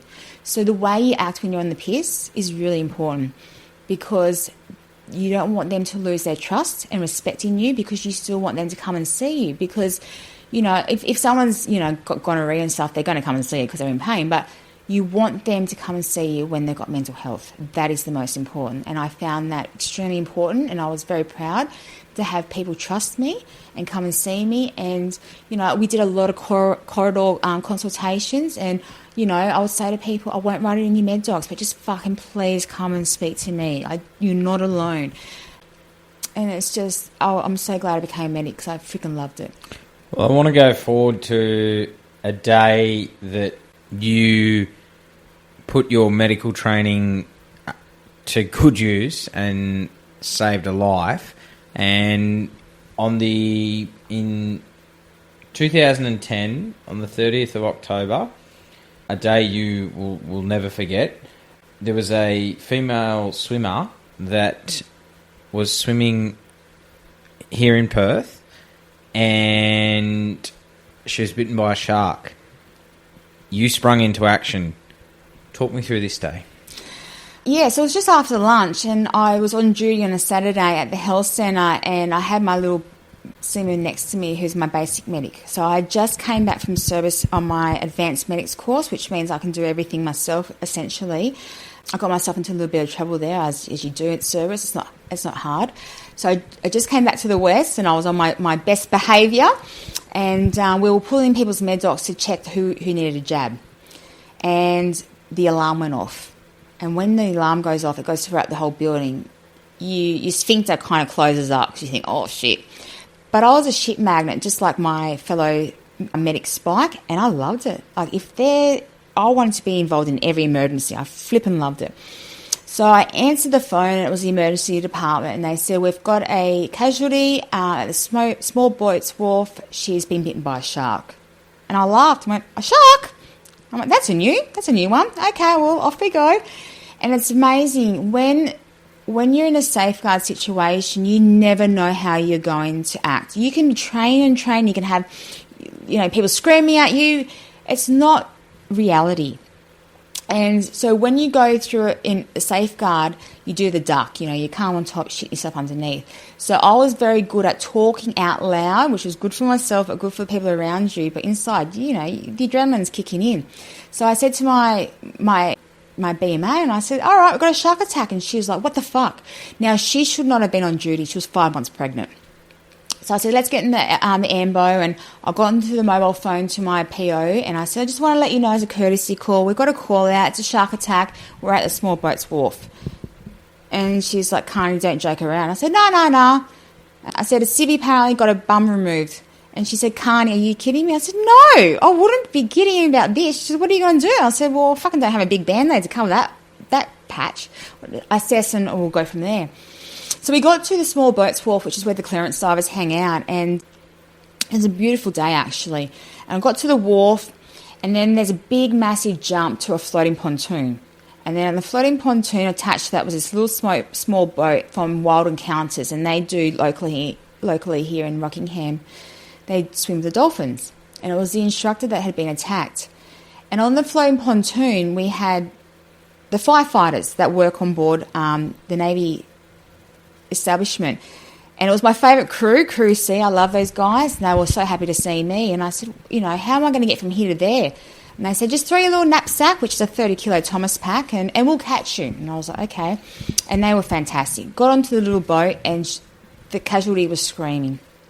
And the first thing you learn is an open airway. You want them to scream. You think, yes, that screaming is amazing because she's got an open airway. She's nice and healthy, like her, airway's not compromised. But we had civvies sitting on the boat as well. And I had just come back from service where I had been in a little bit of trouble, so I was very mindful of my P's and Q's, and I was trying my hardest not to swear. And there was blood everywhere. There was absolutely everywhere to be seen was blood. And the fire said, look, she's an instructor, she's been bitten by a shark. And I said, okay. They had bandages, and they had done a rough job of wrapping her wounds up. So it was kind of like her backside hip had been removed, and it was huge. And I remember looking at it thinking, that's an amazing wound. It looks like just like the ones from med school. You can see the adipose tissue, you can see the muscle, you could see everything. It was clean. You could see that it was like a nice big scoop out. You can see the shark bites, like the skin had been ripped. It was, as a wound perspective, it was quite fascinating. Hang on, but it's not bleeding. So that's very concerning. She's going into severe hypothalamic shock. So I said to my BMA, right, can you get me a line up and running and give me some cannulas? And my PO was still on the phone, and she said, yep, permission to cannulate. So I went, sweet. And I said, look, she's already gone grey. Give me a 20, because that was a pink coloured one. It was my favourite one that I could feel comfortable doing. And in emergency, you want the biggest size, and obviously a 20 isn't the biggest size. So I got her vein, and I remember in one of the people behind me, she was a POM, and she was a paramedic, and she was like, she needs morphine. She needs bloody morphine. And I'm like, Karney, don't swear. And I'm like, she doesn't need morphine, sweetheart. The last thing we want to do is compromise her airway. Like, she's got a healthy airway. We want to keep that open airway. And so I got the line, I got the cannula in, sweet. My BMA, she was shaking, poor thing. Like, she was 5 months pregnant. And this was her first safeguard. And so she buggered up the line. And I said, that's okay, mate. get another one out and let's run the line again. And then by this stage, the casualty had stopped screaming. And it's so deafening when they don't scream. And I looked at her, I looked at my BMA, and I said, have you got that line? She got the line in, and it was pissing out. And I said, don't slow that down. You just connect that. She connected it. I jumped over to the casualty's head. I, put a Goodell's down her throat, and then I went to go and start working on her. And, what seems 5 minutes goes in 5 seconds. Like, time went really fast, but yet it went really slow. And as I started to work on her, she started to cough up the Goodell's, and obviously the fluids were pumping the fluids through her. By this stage, St. John's had turned up, and I was like, thank God. And if you don't know Stirling here in WA, we're an island. We're seriously an island, and it's a 4-kilometre causeway to get onto the island. It takes forever to get to where we are. So these two ambos rocked up, and I said, look, I'm handing over the scene to you. This is what I've done. And they said, oh, we're not paramedics. We're just first aiders. And I'm like, what the fuck are they sending first aiders to a shark attack? And they said, there's just no one available. So I looked at the fire, and he said, do you want me to call the bird in? And I said, yeah. And I said, is that the bird in the sky? And they said, oh, no, that's Channel 7. Channel 7's filming you live. And I just thought, oh, my God, my camouflage backside's being filmed here. So they radioed in, and from Royal Perth Hospital, they got a chopper out. And I said to the fireys, I said, how are we going to get her from this boat onto the pontoon, jump over onto the wharf, because there's a big gap, in the back of the Ambo, to the other side of the island, to where the helicopter facility is. I said, we can't do that. There's not enough of us that are physically able to do that. And they said, well, what's your call? And I said, well, get the bird to fucking land in the car park. And I said, is that possible? He goes, yeah, why not? So they did. RAC, they came and they landed in the car park. And, when he landed, we just had to duck down a bit because obviously it was quite close, but that was it. And then the paramedic came, and I don't know what they call them here in Western Australia, but in Melbourne we call them Micah. And he came, and I kind of looked at him as I was handing over the scene, and I said, oh, we've got a paramedic here from the UK who's very keen on us giving her morphine. And he just kind of rolled his eyes, and he just pumped in normal saline and said, here, I'm giving morphine, but it was just normal saline. And I said to him, would you like me to, because she went into shock, so we're treating her for shock. And I said, would you like me to try and get an 18 or 16 actually, in her other arm? He said, yeah, please, mate, if you can. And her arm was grey, absolutely grey. So I did a little bit of a prayer to the man upstairs, and I flipping got it in. And I said to him, can you witness this flush? Can you see, am I seeing this right? I'm flushing it, and it's perfect. And he goes, yeah, you got it. And I went, how the hell does this happen? This is amazing. So the fact that I got that in was just a godsend. We got her into the bird, and off she went up to Royal Perth and straight into surgery, and 200 sutures and 2 shark's teeth. So we saved her life, which was phenomenal. When we got to the wharf, our PO had turned up. She was obviously on duty, in her civvy clothes, and we laughed. And I said, oh, I'm a ship magnet, Spike and I were known as the ship magnets. So we went back to the health centre, remustered our Thomas Pack and our drugs, because we had cracked the drug case, reported to our commander that the drug case had been cracked, and always write very good notes. And I'm so glad I did. So 3 pages I wrote of my notes, because that came and saved my ass later on. That afternoon and that night, it was all over the news. Shark attack at Rockingham, blah, blah, blah. And I'm like, that's my bum that you can see me cannulating. Like, no one else could tell, but that was my bum. And then I got my chief then buzzed the door, and I let him in, and I said, oh, you're here because of the shark attack? And he's just like, no, I'm here to pick up some crutches. And he had been at the senior side of Raffles. And I said, oh, we had a shark attack. And he was just like, unfortunately, in the medical world, people can get jealous very easily. How dare you have an awesome duty and I missed out? So he's like, no, I did not know that. So that was fine. Monday morning came, sick parade, as you do every Monday morning. After sick parade, Karney, come to my office, please. Yes, Chief. You need to turn to the coxswain's office. You had to report to the coxswain's office. And I went, what for? You'll find out when you get there. Okay. Now, I just come back from service, which I had been, a bit of trouble, and I was overseeing coxswain. So I marched down to the coxswain's office. you're being charged for going outside your scope of practice for the shark attack on Saturday. Excuse me? It was a civilian. You were only to do first aid, and you did advanced first aid. And I said, what the fuck? You cannulated and ran fluids, and that's a drug. Normal saline is a drug. And I said, hang on, I got permission off my PO to cannulate. Yes, but you didn't get permission to run fluids. And I said, well, what was I meant to do? Blow air up a fucking vein? Like, what else? Why would I cannulate?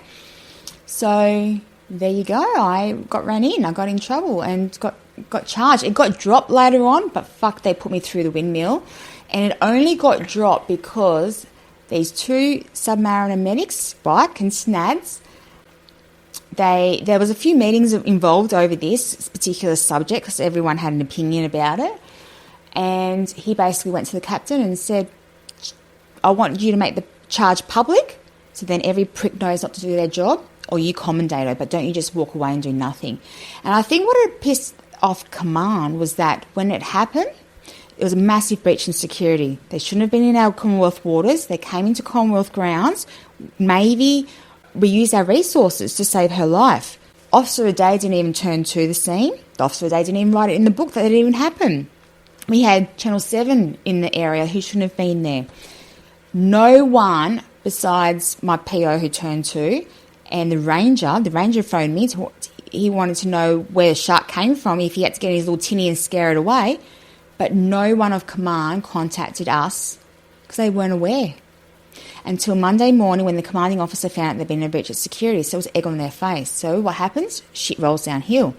So the fucking medic copped it. And so those couple of weeks of not knowing what was going on, everyone having an opinion of what I should have done and what I shouldn't have done, it was fucking shit. You know what I mean? So, yeah. And what was very interesting was that everyone in the public had an opinion because, you know, you deserve to be beaten. You're in the shark's water, and people then go, no, we should be culling sharks. Navy never got recognised for what we did. And that pissed me off. I didn't want personal recognition, saying, oh, Karney saved the person. No, I wanted the organisation to get recognition. We are the first to get in the shit if we do something wrong. But as soon as we do something right, the uniform doesn't get the recognition. And instead, this guy who apparently punched the shark in the face got the recognition. And I was like, that's funny because he was not on the boat. So I call BS on that. And Navy... Nah, and then they threw me under the bus. So that was kind of like, this is shit. So I thank my fellow submariner medics who stood up for me and had my back. And it ended up being that I got a commendation, which wasn't ever put on my records, by the way, and I got a $100 gift voucher from Bunnings. And I'm like, I'm 22. What am I going to do with a Bunnings gift voucher? So later on in my career, when my PTSD got really bad, I ended up burning that because it meant nothing to me.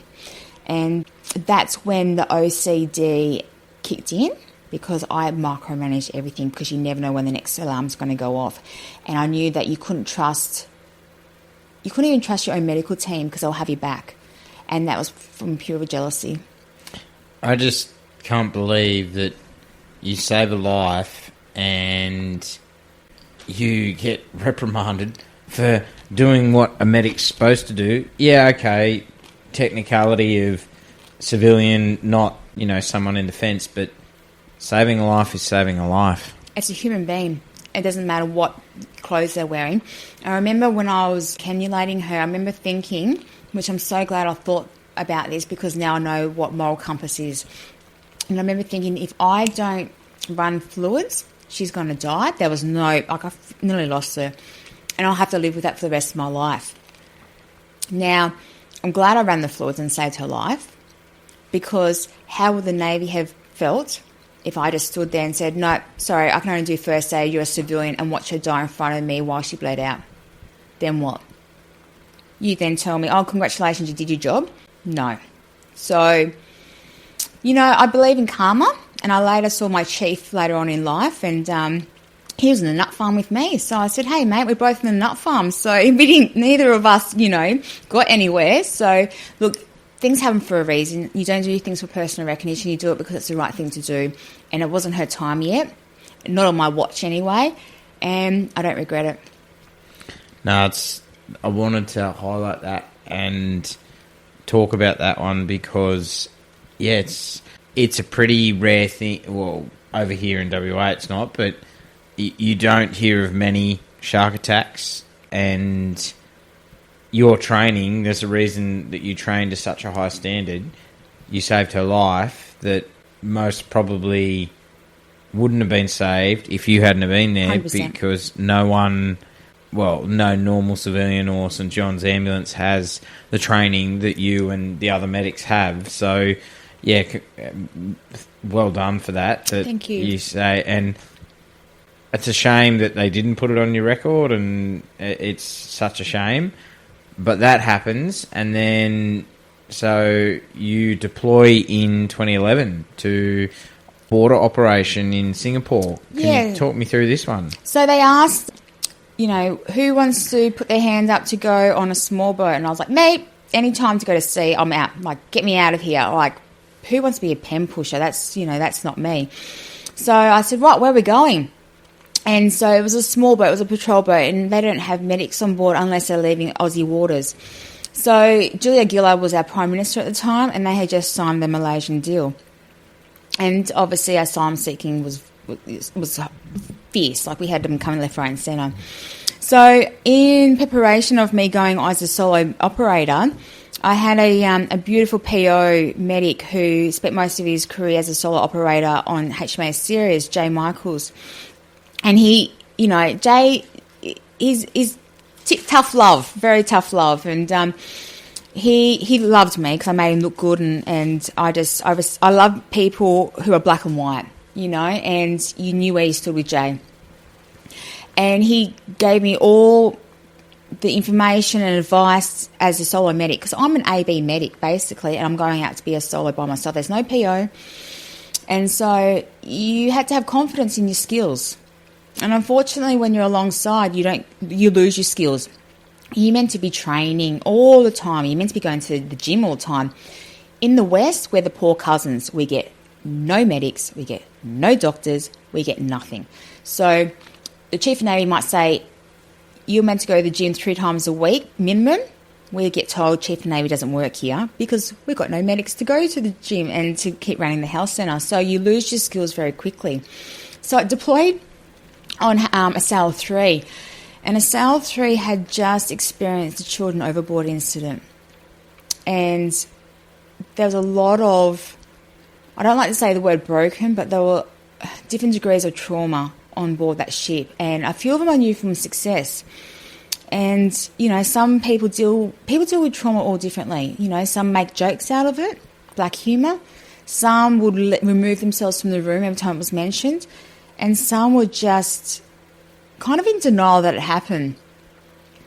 And it was good for a bit of like a fresh eyes to come and kind of see the crew for who they were and report to the boss, the CO, a boss, kind of like Sea Patrol. You call them boss and ex and border and whatnot.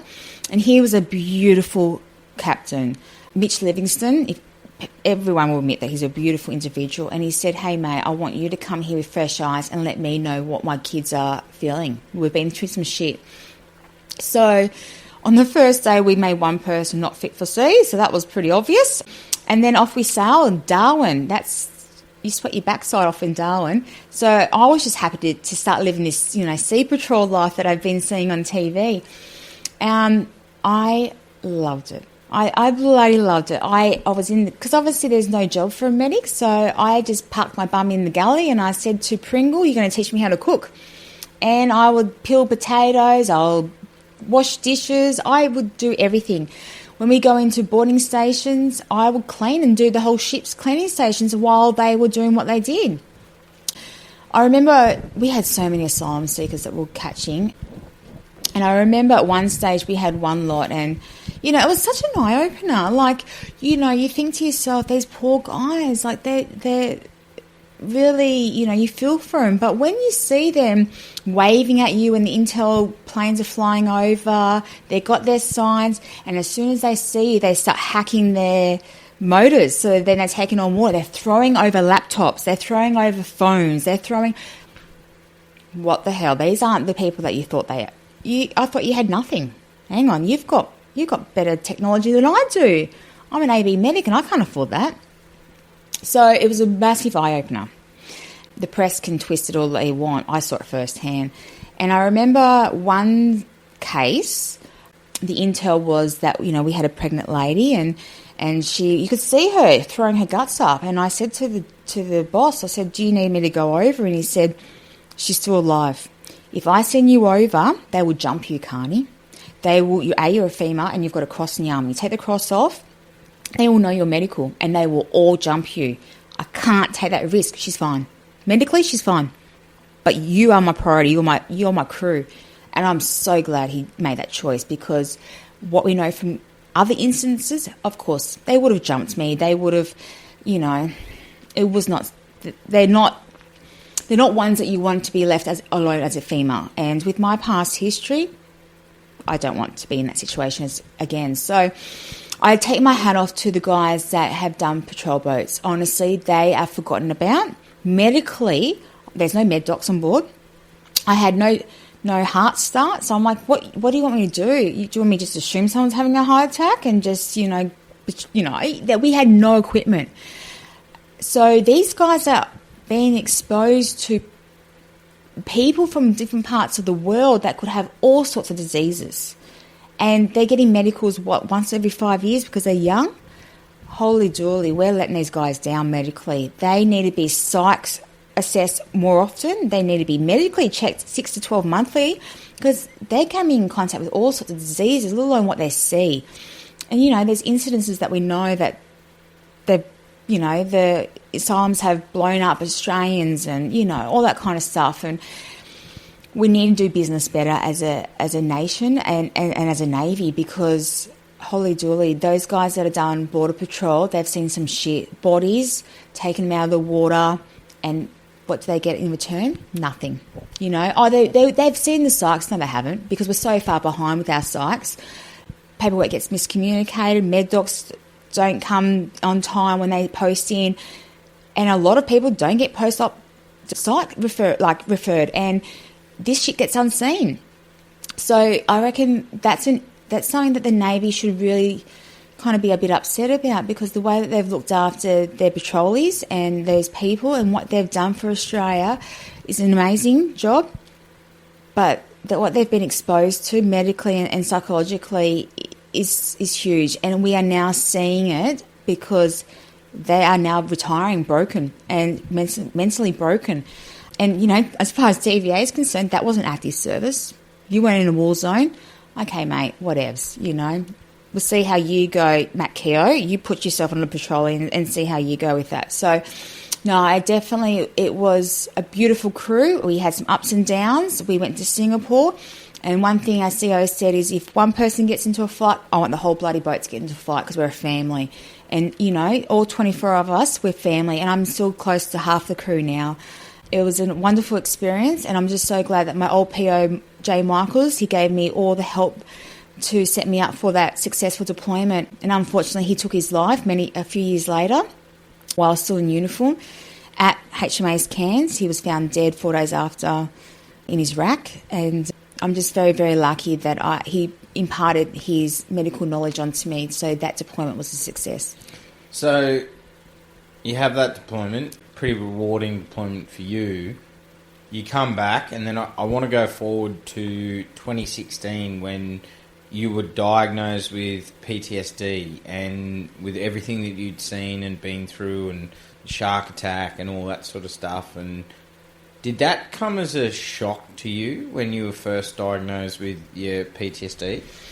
So I was posted to HMAS Toowoomba in 2012, and that was the ship. I had to pass my fucking fitness test again, and I had a beautiful underwater medic that pushed me to pass my fitness test, because it was like joining the Navy all over again, because he just said, trust me, Karney, pass your fitness test, trust me. And I was like, okay. So I passed my fitness test. I never failed my fitness test in the Navy, but I shit myself every time. And I passed my fitness test, and I went to the poster, and he said, right, you've got a posting for you. And I was like, whoop, you're not sending me East Coast, are you? He said, no, you've got a ship. And I was like, oh, fuck yeah, what ship am I on? He goes, Toowoomba. And I was like, yep, happy days. Who's my PO? And Richo. Oh yeah, he's a bit of a grumble bum, but I'll win him over.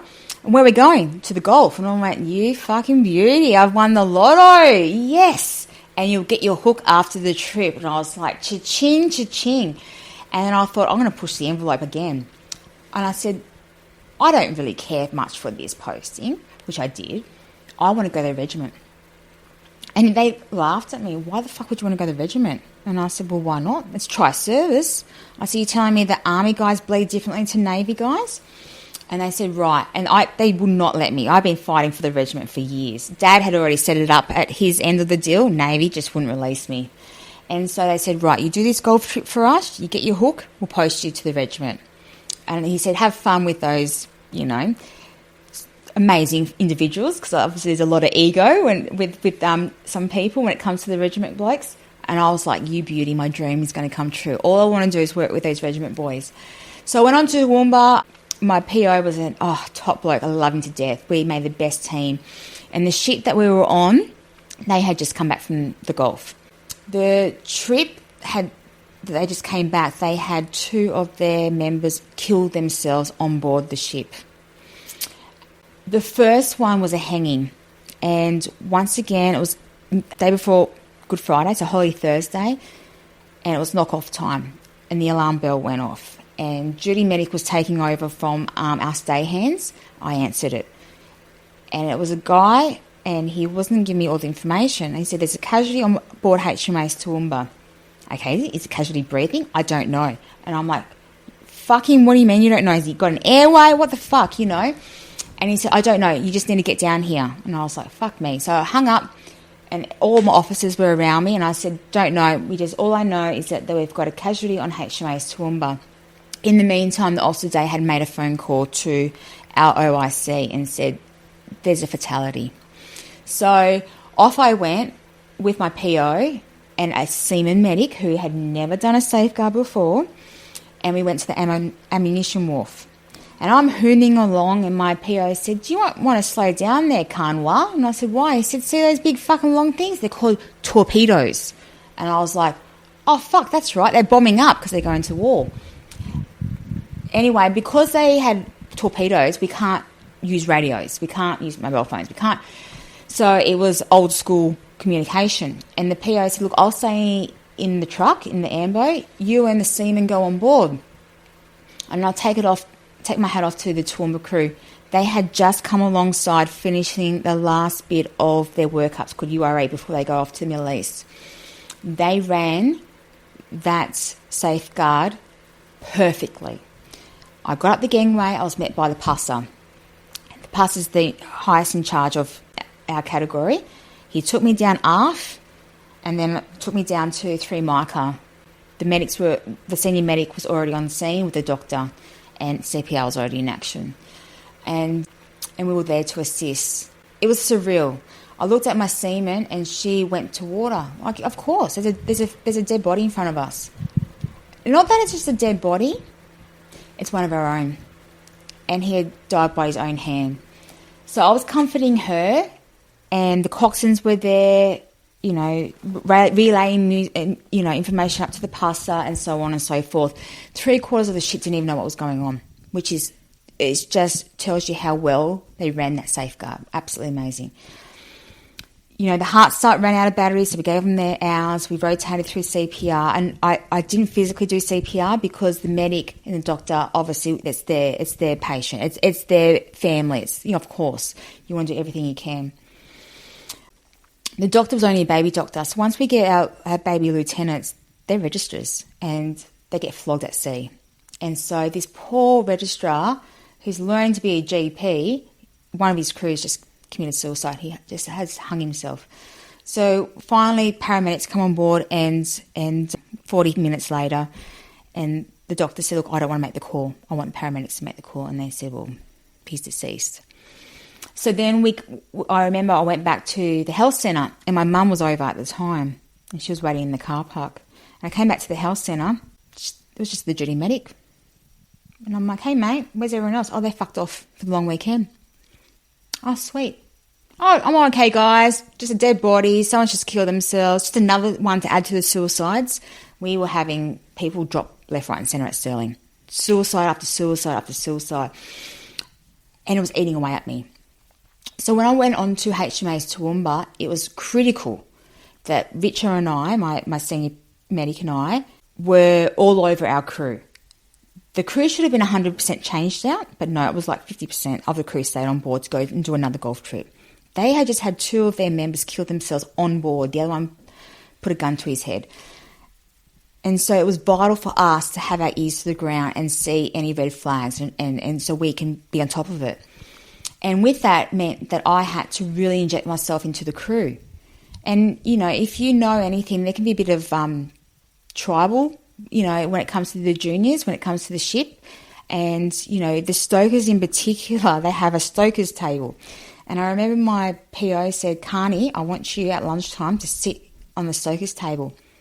And I said, do you want my fucking kidneys to be removed? Like, why would you want me to do that? He said, because I want them to respect you. And once they respect you, they will come to you. And I said, what happens if they yell at me? He goes, they won't. I'll be just hanging outside the junior sales mess. I've got your back. So I parked my ass on the stokers table, had my lunch, and the stokers rocked up. And then, what the fuck are you doing here?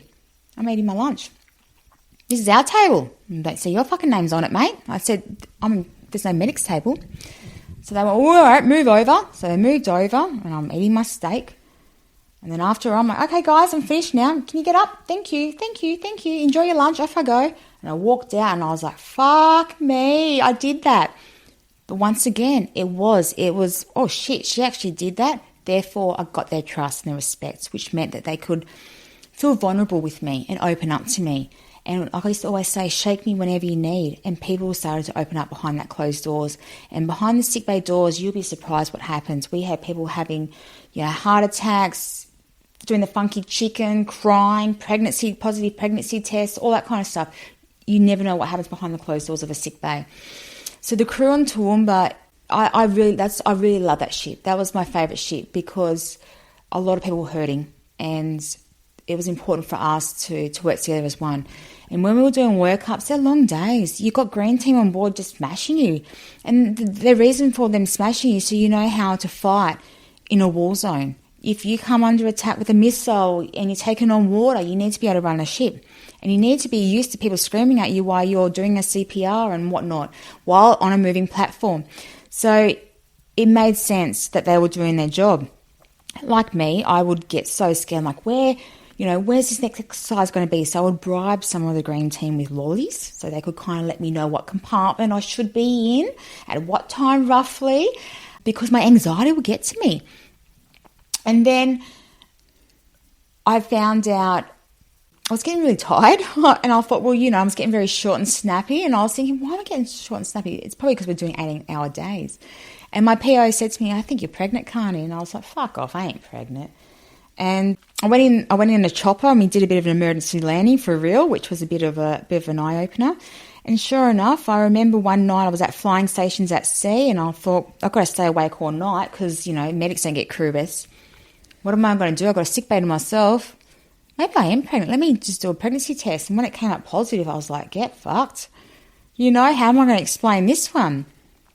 So I was pregnant with my first son, and I was taken off the ship, and I missed out on that golf trip, and unfortunately missed out on getting promoted, missed out going to the regiment. But in return, I had a beautiful boy. My mental health declined significantly, though. It was a surprise pregnancy. I had so many complications. I was, bleeding out. I was about to lose him. Their dad was at sea. Obviously, they wouldn't let him off the ship. So he wasn't there every time I had an emergency to go to hospital because of my pregnancy. Dad was always deployed overseas. So it was scary times. And the health centre toxicity became quite toxic because we were losing more people to suicide. And Canberra weren't giving us the doctors. They weren't giving us the medics. They weren't giving us the nurses. So we were being pulled left, right and centre. We weren't doing gym. We weren't doing our skill tests for our medical skills. And we were eating each other alive. So that's not healthy. And people couldn't get doctor's appointments. So they took it out on us medics. And fair enough. So when I became a mum, I saw my job as a medic completely different to what I did beforehand. When I was a medic, before I'm mum, I was like, wow, this is a seizure. This is what they mean when they someone's hands go blue, or this is what this means when you see a sucking chest wound. When you became a mum, it was like, oh my God, that's someone's son, that's someone's daughter. That's it. The pain really hit home. And I remember my beautiful doctor said, you're a sensitive person. And I'm like, but it hurts. That pain has never gone away. In fact, it got that bad that I ended up micromanaging the health centre because we kept losing our medics to suicide watch. They had to take time off because they weren't fit for work. So it'll be the Celtic, which was me, reporting to a 2.5. And there's a lot of ranks in between that we're missing out on because everyone was on mental health leave because we were breaking. And Canberra weren't giving us the people that we needed. So I micromanaged and I was scared. Like every time a patient came through, I was just like, is that a red flag for a suicide? Because I had turned a patient away once who then went off and hung themselves in the wardroom, and I will never forgive myself for that. So I worried all the time. And when your patients hurt themselves, are struggling, 4:30 comes, you don't just knock off and drive off that island and go, she'll be right. I took it home with me. And people say, you can't do that. You shouldn't do that. Well, I'm a human being. They're a human being. They're not just a PM Keys number. That's someone's daughter and someone's son. So when accidents happen, like Mark Daniels, who I love dearly very much, and, he's gone on to be Ninja Warrior, Invictus, and now, training under, Curtis McGrath to be a Paralympian. When he had his accident over Christmas, it was just myself and another a skeleton crew. He shouldn't have survived. He lost his leg, his kidneys had collapsed, lungs collapsed.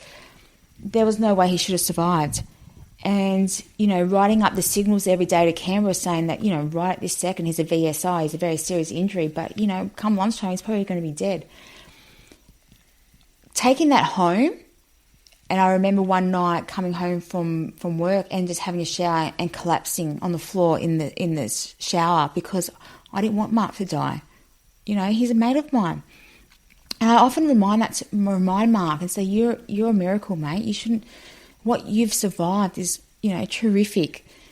And I remember crying so hard on that floor in my shower, thinking, this is hurting me too much. People dying, people finding out they got cancer, working on someone who just got bad news and he's gone into shock. It's starting to eat me, and it's starting to kill a little bit of me every time someone kills themselves. But no one talks about it. We're medics. We don't talk about it. We don't get help ourselves.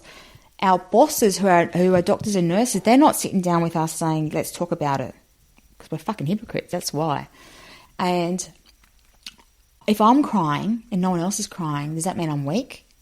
Shit. And so I held it to myself because no one understood. And so my fiance, he ended up doing 3 tours in our relationship. So we were together for 10 years, and 7 years he physically wasn't there. So I was a single mum working 50 plus hours a week and then dealing with that. And so that was to me the starting of my PTSD. And when I was pregnant with my second, that's when it was just like, all right, Karney, you've got anxiety, you've got depression, and you've got PTSD. You've also got OCD. And it was just like, whoa, this is really hard to deal with. When I left to go on maternity leave with my second, I knew I wasn't coming back. I knew I'll be medically discharged over my mat leave. But also they made my position into an APS position, and I sat the job for the interview when I was 10 days before giving birth, and I got the job. But I trusted my psychologist, who is a beautiful man, very well known in WA, called Josh Hawes. And he said to me, mate, you can't be in that health centre. It is so toxic. Doesn't matter if you're wearing the Navy uniform or you're wearing a civvy uniform, it's still going to eat you alive. Trust me. Please trust me. And I'm so glad I did. Josh, thank you. Because we were never taught as medics about pensions or military super. It was all a secret. And if medics didn't know about it, no one else knew about it. And Josh said, trust me, mate, you're going to get a medical discharge, you're going to get a pension. Please do not go back into that toxic environment. It's going to kill you, and you've got 2 children now. And I'm so glad I trusted him. And, I medically discharged and then went on and got my pension.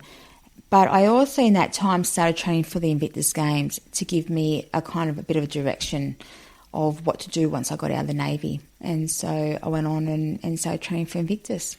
So that happens in 2018 that you medically discharge. And Yep. we'll talk about Invictus now and how it's shaped the post-career after the Navy. But at first, did you struggle and felt that you had lost your purpose? I felt like a fucking failure. And everyone around me looked at me as a failure. We ostracised as medics people that were broken. So if you went on a chit, you're dead to me because that means I have to do your work. And that is how unhealthy our working environment was. We had lieutenant doctors on suicide watch, but hey, you're a uniform, so you're getting all the mental health patients because the civvy doctors, we've got to butter them up because we want them to turn up tomorrow. So when I discharged, I felt like all my juniors thought I was piss weak. And, you know, there's no medical incompetence as a medic. So you go to your doctor. Chances are your doctor is part of your chain of command. Your med docs then get put onto the system either in written form or on the computer. Your sailors read those notes. So heaven forbid if you've got issues with them. Then your psych report will come in on a fax machine or through the mail saying Karney's suicidal or Karney's this or Karney's done that. And there are your subordinates reading it. There was no medical incompetence, and no matter how much you jumped up and down, they're like, well, how are you going to do it, Karney? Like, how can we give the medics medical incompetence? You know, I'm like, this is bullshit. So I found that very, very hard, and leaving, I felt like a fucking failure. My fiancé was once again in the bloody Middle East, and I remember before I discharged, my job was the MEX of all of Western Australia, and so I spoke to Canberra a lot. And I said to Canberra, and I've written it down, saying it'll be on your medical registration as the doctor, I'm suicidal. I've got 2 kids. I've got a 4-year-old and I've got a baby. I have no family here. The only family I have is the man I call my dad, who's SAS, and he's fucking never home. My fiance's in the Middle East. All I'm asking is for you. I'm not fit to work, but I have to report every 4 weeks, and I see my psych every week and whatnot. All I'm asking for you is to keep my employment going until he's back in Australia. Because if I do anything, like if I don't have that support of reporting back every month or whatnot, I might get pushed over the edge. And medically, that'll be on your medical registration. And they just said, nah, you're out. And I thought, fuck, you guys are not showing and not looking after us like doctors should. This is disgusting. After 11 years too. Yeah. 11 and look, years of service. 11 years to me is nothing. To me, that was a drop in the ocean. I wanted to do 20 years plus. But yeah, like I don't sneeze at that 11 years. I don't. But yeah, exactly. And I remember they told me, if you feel like you need to go to hospital, Karney, because your mental health is so bad, report to emergency department at the local hospital, and your kids will go to the state while you get admitted into a mental institution. And I'm like, my kids aren't going to the state. And they said, well, because of COVID, it will take 6 weeks for my fiancé to get home because he had to keep quarantining, you know. And you know, your dad's not your real father, so he can't look after your kids. Your mum's not the next of kin, so she can't take over the kids. And it's fucking shut down. Like the world has shut down. So here I am, locked up in a house with a baby and a 4-year-old, no family. They don't give a shit. They just kicked me out. But if I want to go to hospital, my kids will go to the state. Hang on, isn't that bringing back some memories of my first childhood with docs being involved, you know, police being involved? I'm not doing that. But I couldn't get out of bed. So I actually had lost so much weight that I was anorexic. And I couldn't get out of bed. So my 4-year-old son had to feed my baby. He had to change my baby's nappies. He had to do everything for me because I couldn't get out of bed. I couldn't feed myself. I couldn't shower. I was fucked. But who is there around me to help me? No one. So it's hard. Absolutely. And it shows both sides of that we don't often see is that when two people are in service, your partner or your fiance is overseas, deployed. Yeah. You're on your own, and you can see both sides. And for you, looking back now, was that probably the hardest time of your life at that point? Apart from all what had happened career-wise? For career-wise, not the trauma that you'd gone through as when you were molested, but I think it wasn't. It was hard. Yes, it was a letdown. It was a letdown because this was my family, and once again they had failed me like the first time, and it was just kind of like, fuck, I'm on my own again. I failed again. And so I wouldn't say it was the hardest part of my career because I didn't see it as part of my career. I saw it as a failure, and I've done this to myself. I'm that fucking pissed weak that I couldn't handle being a medic. And, we say no now, but that's how I knew it at the time because we as medics weren't educated. Mm. We as medics weren't even told by our officers that were they're nurses and doctors. They should be teaching us this. They should be asking us if we were okay, and that never happened. So we just assumed whatever we assumed. So there's only so long that you can compartmentalise things before it breaks. Yeah, exactly right. And I remember my PO from Toowoomba ended up being my PO at the health centre, and he goes, "Karnwa, you're going to blow a gasket, mate, because you're running the whole show." And I said, "Because we've had no one else." And I said to him, "I've already blown my gasket, mate. Here's my chip. 4 hours a day I can work. I'm fucked." And I said, "I'm so sorry to fail you again." He said, "You haven't failed me. You're my best AV med I've ever worked with. You have not failed me. The system has let you down." 100%. And so you mentioned Invictus, and was that really, did that spark purpose again for you? And then you had to train and but you didn't do, like, at that point, Invictus is a few years off before you actually get on the team and represent Australia. But was that the purpose that you needed again to train, or?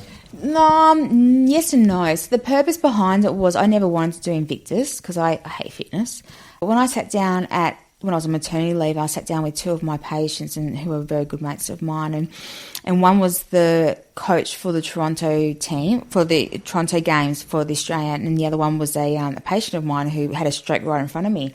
And I said, how can I help my patients when I get back off mat leave, being very hopeful that I was actually going to get back to being a medic, that movement is medicine.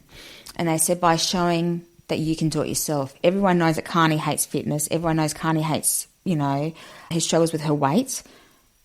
If you apply and you try and you get in, then you can be the walking example. And I could not even say the word Invictus Games without tears filling up with my eyes because the anxiety was so real. But when I went away on my team camp, I met my bestest mate, Vanessa. And I remember saying to her, I was, 48 kilos. And I said to her, I'm so scared to wear my swimmers in front of all these people. And she was the same size that I was before I lost all the weight. And she's like, fuck, Karney, you're beautiful. Why would you care? And I said, I used to be a big girl. And I'm so self-conscious. And her and I get on like a house on fire. And I call her my sister. And, the people I met through Invictus were flipping amazing. And that's what made me keep going. It certainly wasn't the fitness side of it all because I struggled. My body doesn't know the difference between working out and a panic attack. And I carry a lot of fear. So I thought, I'll do swimming because I'm a medic. I'm in the Navy. I should know how to swim. I really wanted to do archery, but I'm like, I'll fucking embarrass myself against these army guys.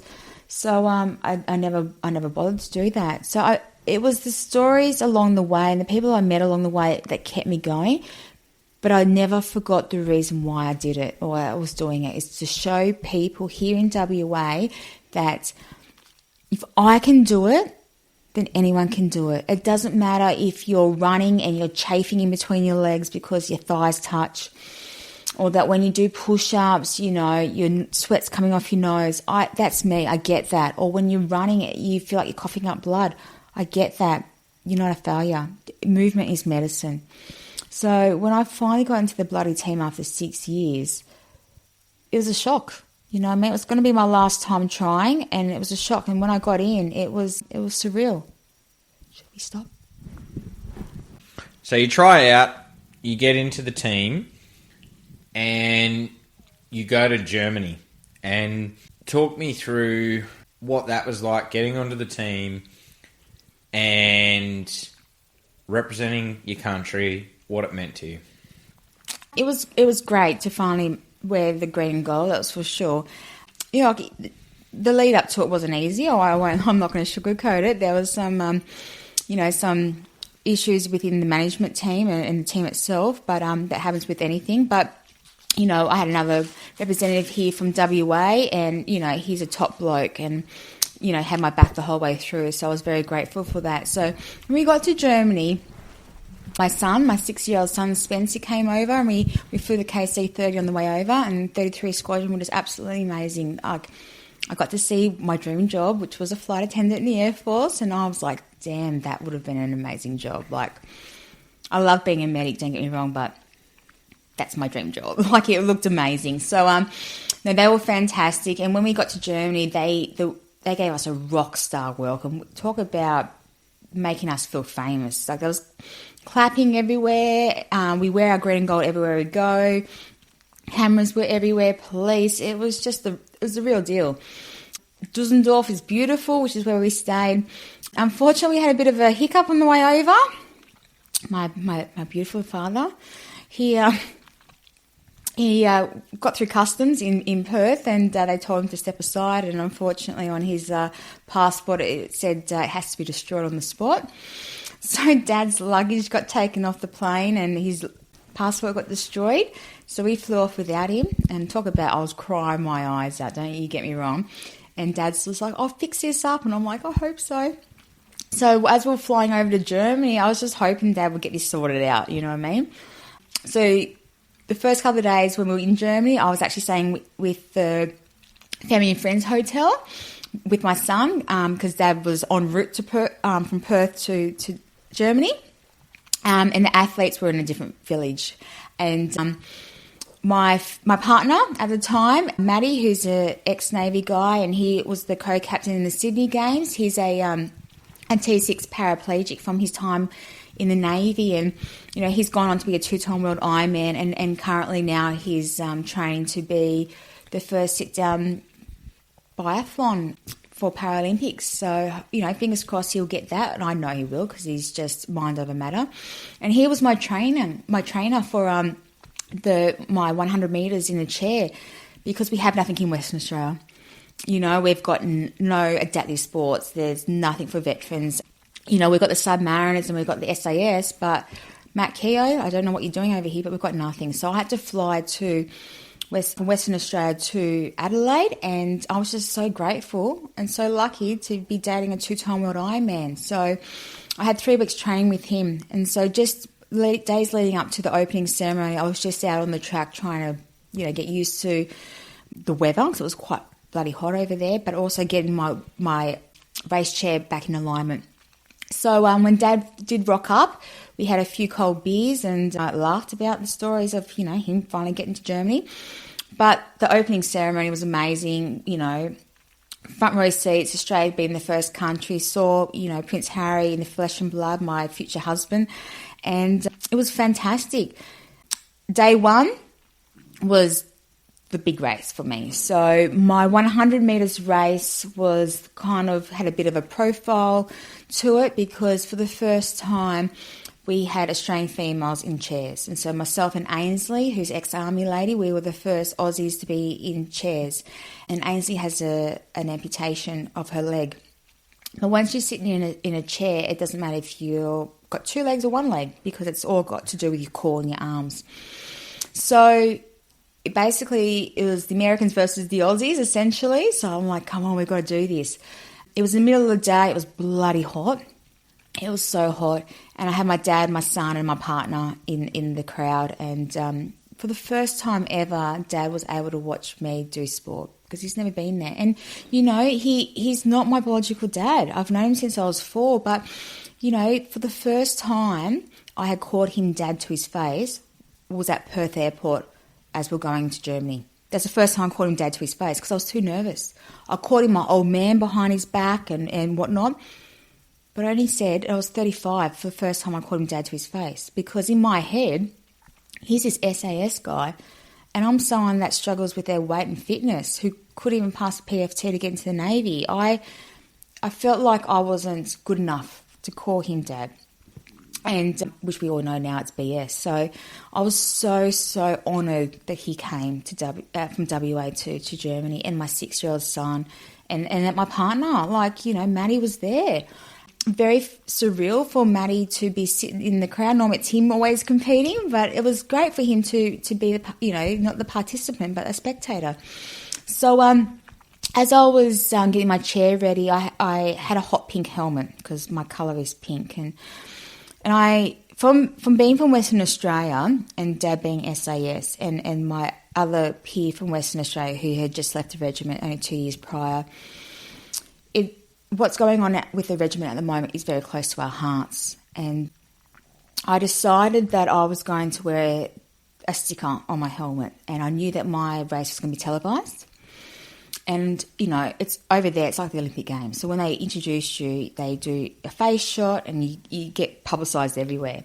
And I just wanted those 5 seconds of me wearing my pink helmet with I support the Nameless 19 sticker smack bang on the front. And I just wanted to capture that. And for the guys back here in WA who, you know, I probably don't know and don't know me, but just to go, hey, we're in Germany, but we bloody support you. You know, you guys, we've got your backs. And so I did that, and that was a bit taboo, I won't lie. I had to put it on as I was getting wheeled to the start line, because I would have been told to take that bloody thing off, but don't tell me what not to do. And I do what I believe, and I believe in the regiment boys. So, you know, I got, you know, I was in lane 3, got introduced, you know, there's my face, whatever. Chief of Defence Force was watching from back from Australia, so I'm sure he loved that sticker as well. And, you know, as we were waiting for the start to kick off, in my head I was just listening to my boyfriend's words, like, you know, how to punch the tyres, because, you know, when you're spinning the wheelchair wheels, it's not actually, you're not pushing it, you're actually punching. So you're punching, and the harder you punch, the quicker you get, you know, you get to move your hands around. And, you know, it's all about using your core, and it's just a lot of technique is involved. And so it's all about getting a good start. So I was like, okay, head in the game, this is what I'm going to do. No way, not even for a split second did I think I would win. No way. So when we started, I head down, butt up, and off I went. And I think I was 3/4 of the way through, and I looked to my side and I thought, fuck, I think I might win this. And I thought, no, Karney doesn't win shit, you know. Or I'm a professional bench warmer, I don't win shit. And then when I got over the line, I thought, oh my God, the camera was right in my face. And I thought, fuck, like, did this just happen? Like, did I just win? Like, someone who got kicked out of home because she couldn't pass a fitness test for the Navy, did I just win gold in Germany doing something cardiovascular in front of my dad? Like, did this just fucking happen in my son? And so when the camera was in my face, I didn't know what my facial expression was meant to be like. So I'd collapsed, because I've seen Maddie competing, you know, on Ironmans, and he just collapses. Well, he collapses because he's just done a flipping Ironman, and he collapses because he's got no core strength. I just did it to try and avoid the camera, because I was like, fuck, what was I meant to do? Like, cry, smile, laugh? I had no idea. And then when I jumped out of my chair, one of my American colleagues came up and gave me a hug, and I realised, you know, my legs went to jelly, and that it started to kick in. I had 2 beautiful athletics coaches. One was Tony, ex-infantry, beautiful man. He's such a gorgeous man. The other one had been there for my whole 6 years of me trying to try out, and he took me to Florida in the early days. And, you know, even though he was a PDI in the day, and I'm petrified of PDIs, he changed over to officer. He's a good bloke and such a beautiful man. And I went up to him and I hugged him and I said, thank you, Coach. Like, you never gave up on me, Coach. Like, Simon just believed in me. he believes in me. He goes, Kay, you did this. You never gave up, mate. You deserve this. And that's the respect that you have for your coaches, and Tony and Simon, the respect that I have for them, because they know how scared I am. They know how scared I get when I think about doing anything physical, because my body doesn't know the difference between a panic attack and actually doing cardiovascular fitness. But I go back to that fat brain of when I was always struggling and I was a big girl and failing my fitness test for the Navy. And what happened when I failed? I got kicked out.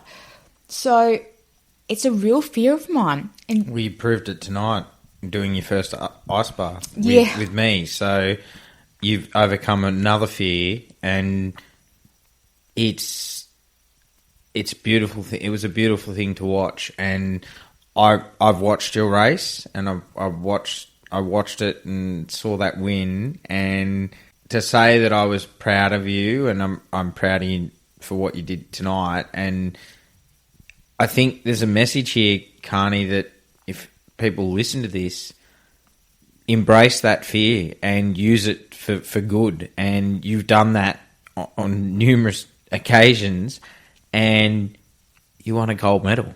Like, that's just unbelievable that you won a gold medal representing your country, and your dad was there and your son was there.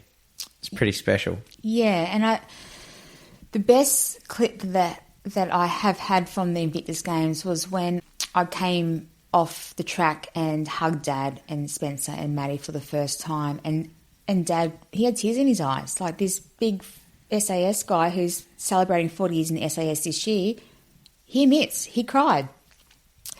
And to me, that was kind of like, he does love you. You are enough. It doesn't matter that you struggle with your weight and that you get fat and then you go thin. It doesn't matter that you've got ADHD, PTSD or whatever. This man loves you.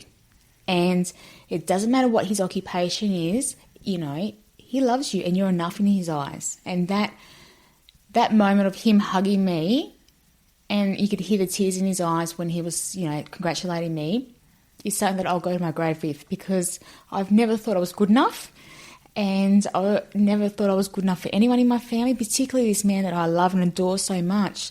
So that just, it meant so much to me. Mm. And when I got my gold medal, you weren't meant to take children up with you, but I was like, fuck, you don't tell me no. Like, I've waited 6 years. This is a miracle. My son's coming out with me.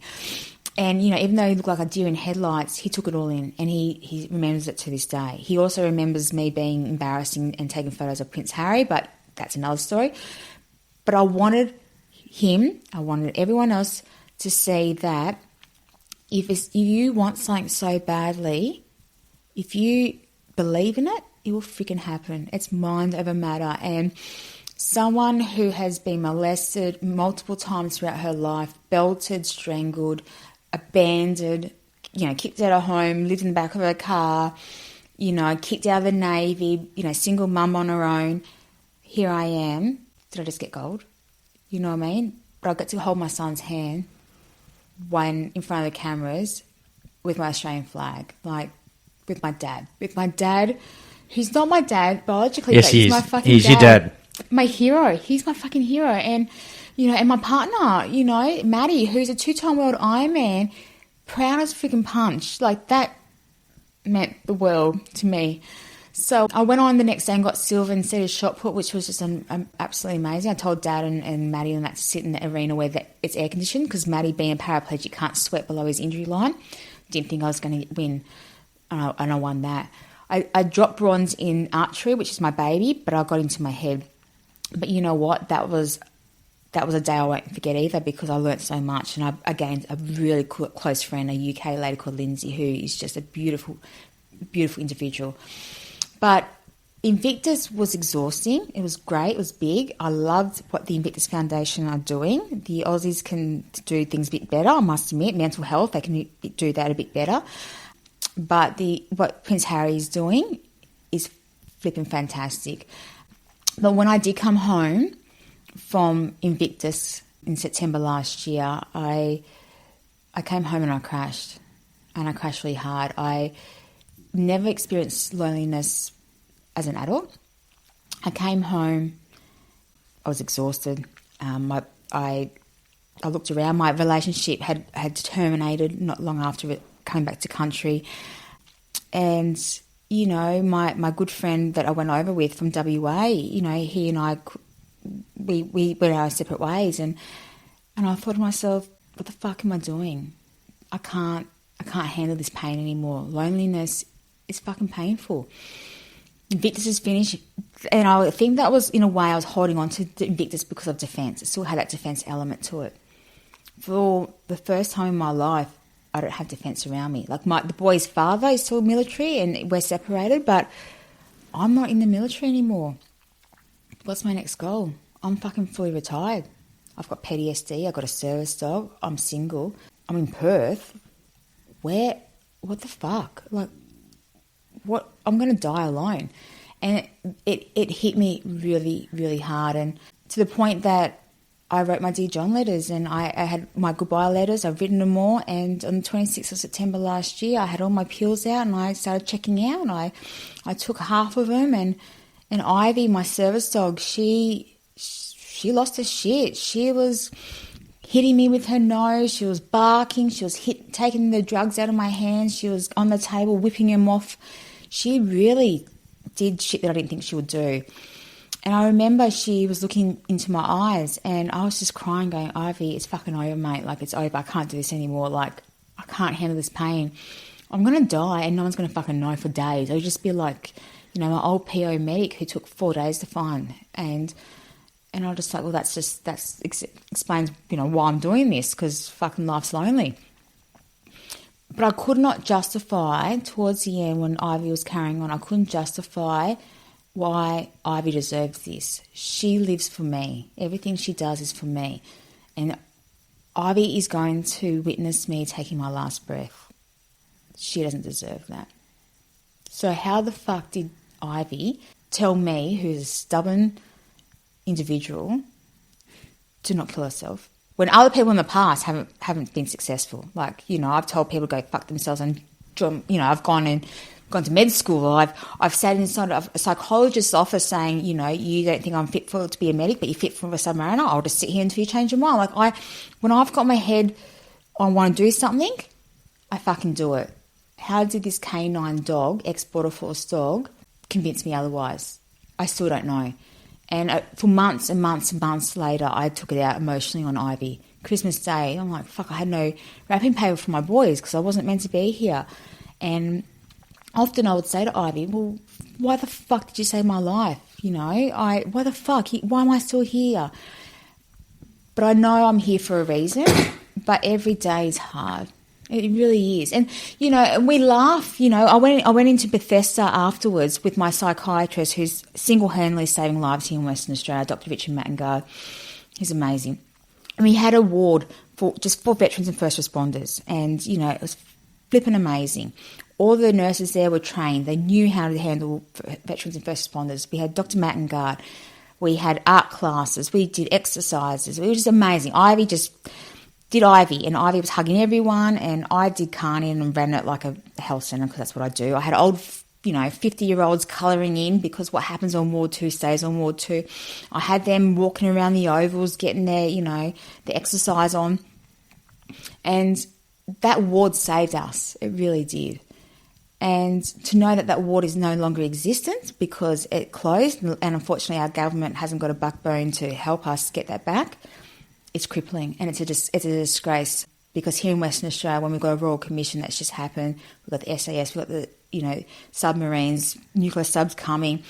For the first time, we had something dedicated just for us veterans, and it was working. And we had the science and the studies to say it was working, and the fact that that's been taken away from us, it's scary, you know. We don't know where to go. We can go to Marison, we can go to Hollywood, but that's us with other people. And when you're in the nut club, and you're talking about in class about your issues and your traumas, we get told to shut up because we're vicariously traumaing the other people in class because they're not first responders or military. Well, if you're fucking in a nut ward, where else can you talk about your issues? honestly. And, one of the guys, he's a firefighter, top bloke, and he's like, the reality is you pull someone out, you do CPR, and every time you touch their skin, their mouth, skin falls off. And he goes, I've been in the Marion Centre 4 times, and Bethesda, this is my first time at Bethesda, I can actually tell this story because I keep telling them to shut up. Or you hear veterans get asked to leave because they don't understand our black sense of humour. So the Labor government should be disgusted in themselves, and, once again, it comes back to a backbone. Paul Papalia, Matt Keogh haven't even mentioned once why they've done that.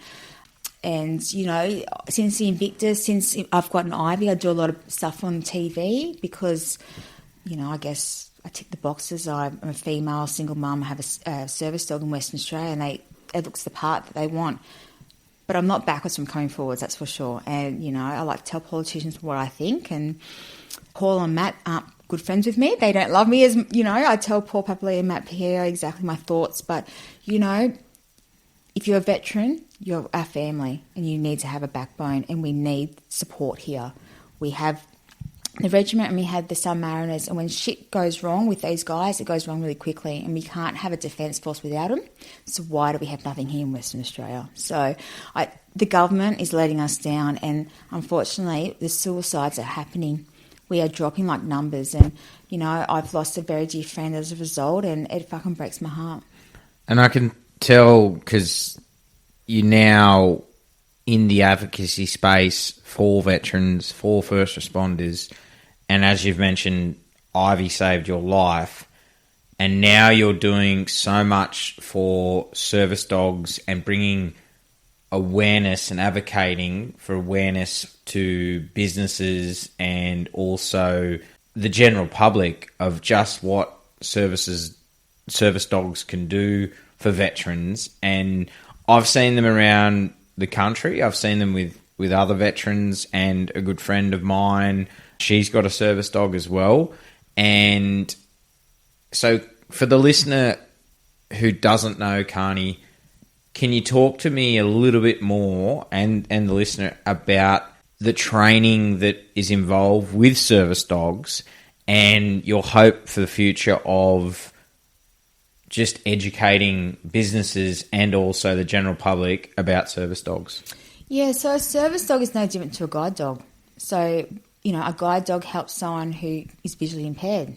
So a service dog, an assistance dog, guide dog, they need one. First off, they need to change it. It needs to be one bloody name, and I reckon a medical dog, because that explains it. It's when a dog is able to help you alleviate a medical issue. So for Ivy, it's my PTSD. And Ivy, because she's a border force dog, or was a border force dog, she's scent trained, which is huge. So she's able to smell about 2 to 3 minutes before I can feel anything within my body, when I'm about to have a panic attack, when I'm stressed. And the biggest thing that she does for me is wake me up from my nightmares. Anyone that has nightmares knows how disabling and paralysing that can be. And the fact that she's able to wake me up as I'm getting started into my nightmares and gets me out of bed and gets me to reset has been an absolute game changer. Like, Ivy's duty starts majorly at night time, and every night she'll get me up at least once. Last night she didn't, which was good, but all the time. And unfortunately, I can't use Ivy to the best of her abilities in Civvy Street because the public don't know what a service or assistance dog is, particularly here in Wadawalla, Western Australia. And once again, it's the government's. They need to educate. They need to invest money into education. So last year, when I was, doing press conferences about service dogs with, the good Minister of Veterans and Police over here, they're doing a pilot program, which is fantastic. They've got 4 dogs and they're putting that in, so that's great. But like I said, if you're not going to invest money into education, waste of taxpayers' money. Because I walk down the street with Ivy, an Integra jacket, which is very well known, with my 3 different licenses, which it clearly states on her jacket what she does, and I'm more than happy to show my license because that's filters out the fakes. People don't know what they're flipping looking at. They don't even know what a service dog is. So that creates massive anxiety for me. So I just don't take her anywhere because I rather not have that anxiety and that possible trigger than taking her. And just if I don't take her, I can just blend into the background. So what a waste. So a $45,000 dog not even being utilised. There is no education. So government, you need to educate. And so I thought, well, see what I can do. And doing it at the council level, where I live is in Rockingham. Rockingham is the second largest veteran space in the country. We've got a beautiful mayor, and she's very much on board about it. So we're going to start locally, educate the local Rockingham businesses, and go from there. It shouldn't have to be a veteran who's got PTSD doing it. It should be the bloody government, particularly the one that's going to be investing $400,000 of taxpayers' money. But, politicians, I don't know how they sleep at night, but, you do what you can do. So Ivy is amazing. So, you can go organisations like Integra who train them, or you can self-train, but I don't have the patience for that. But they're in the eyes of the law, they're a medical equipment. So I went to Sydney early this year for my book launch, or to try and sell my book to some stakeholders. And from the moment I hopped on the plane, the airline didn't know that a dog was coming on board. Then the passenger next to me had an issue about that. Then when I got to Sydney, there was no toilets. I asked 3 different people at Qantas. Nope, there's no toilets here. So then I went out and there's concrete everywhere. She's not trained to pee on concrete. So then I hopped into a taxi, and someone whose English is not their first language decided to tell me to get my mutt out. And I said, she's not my mutt. She's got a jacket on. Then so he said, well, you got to charge you $30 more for having a pet here. And I said, she's not my pet. He goes, well, you're not blind. I said, thank fuck I'm not blind. No, she's my medical dog. Here's her license. And what did he do? He basically huffed and puffed at me and just disgusted at me. And when I got out of the car and I stood in Elizabeth Street, I was that triggered, I was paralysed. And thank fuck I had a black dog sit next to me and having my back, because I could not physically move. It's night time. I'm in Sydney, bringing back my early childhood again. I've had this man just kind of basically spit at me, and I've been triggered for constantly leading up to getting to my hotel, and now I can't move. And thank God Ivy had my back. She sat behind me and leaned up against me until I could physically move. Then I couldn't get out of my cabin. I went into my hotel room and I couldn't get out of my cabin. It took me 4 or 5 days to get over that. So unfortunately I missed out on Anzac Day, which, I couldn't get to see my Admiral friend take the salute in Rockingham because of that. A trigger, it paralyses you. Or because people aren't educated. Once again, the government has failed and are failing.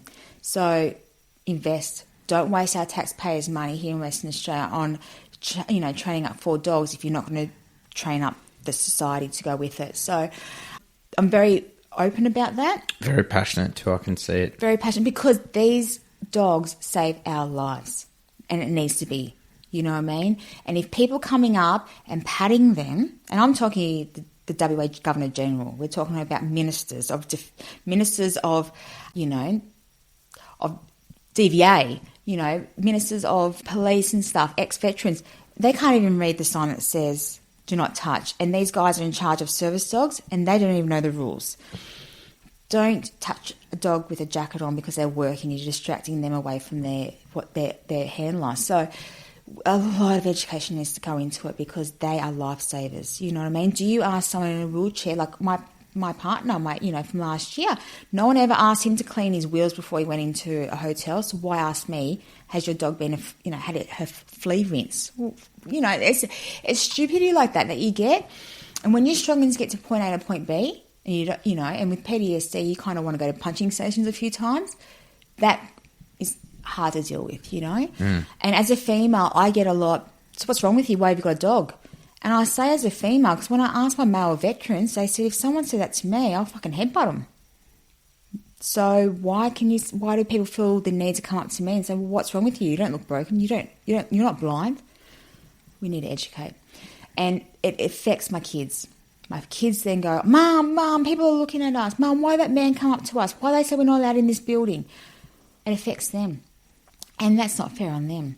just because of lack of education, because the government has failed us again. So, it sounds to have a bit of a theme here where the government is kind of failing us, constantly. The Vietnam is happening again with the regiment boys, and here we are. So, this is stuff that the politicians need to bloody take a stance and start actually looking after us and not just, feeding their faces at Parliament House. So there's a lot of work to do in this space. As shit tins.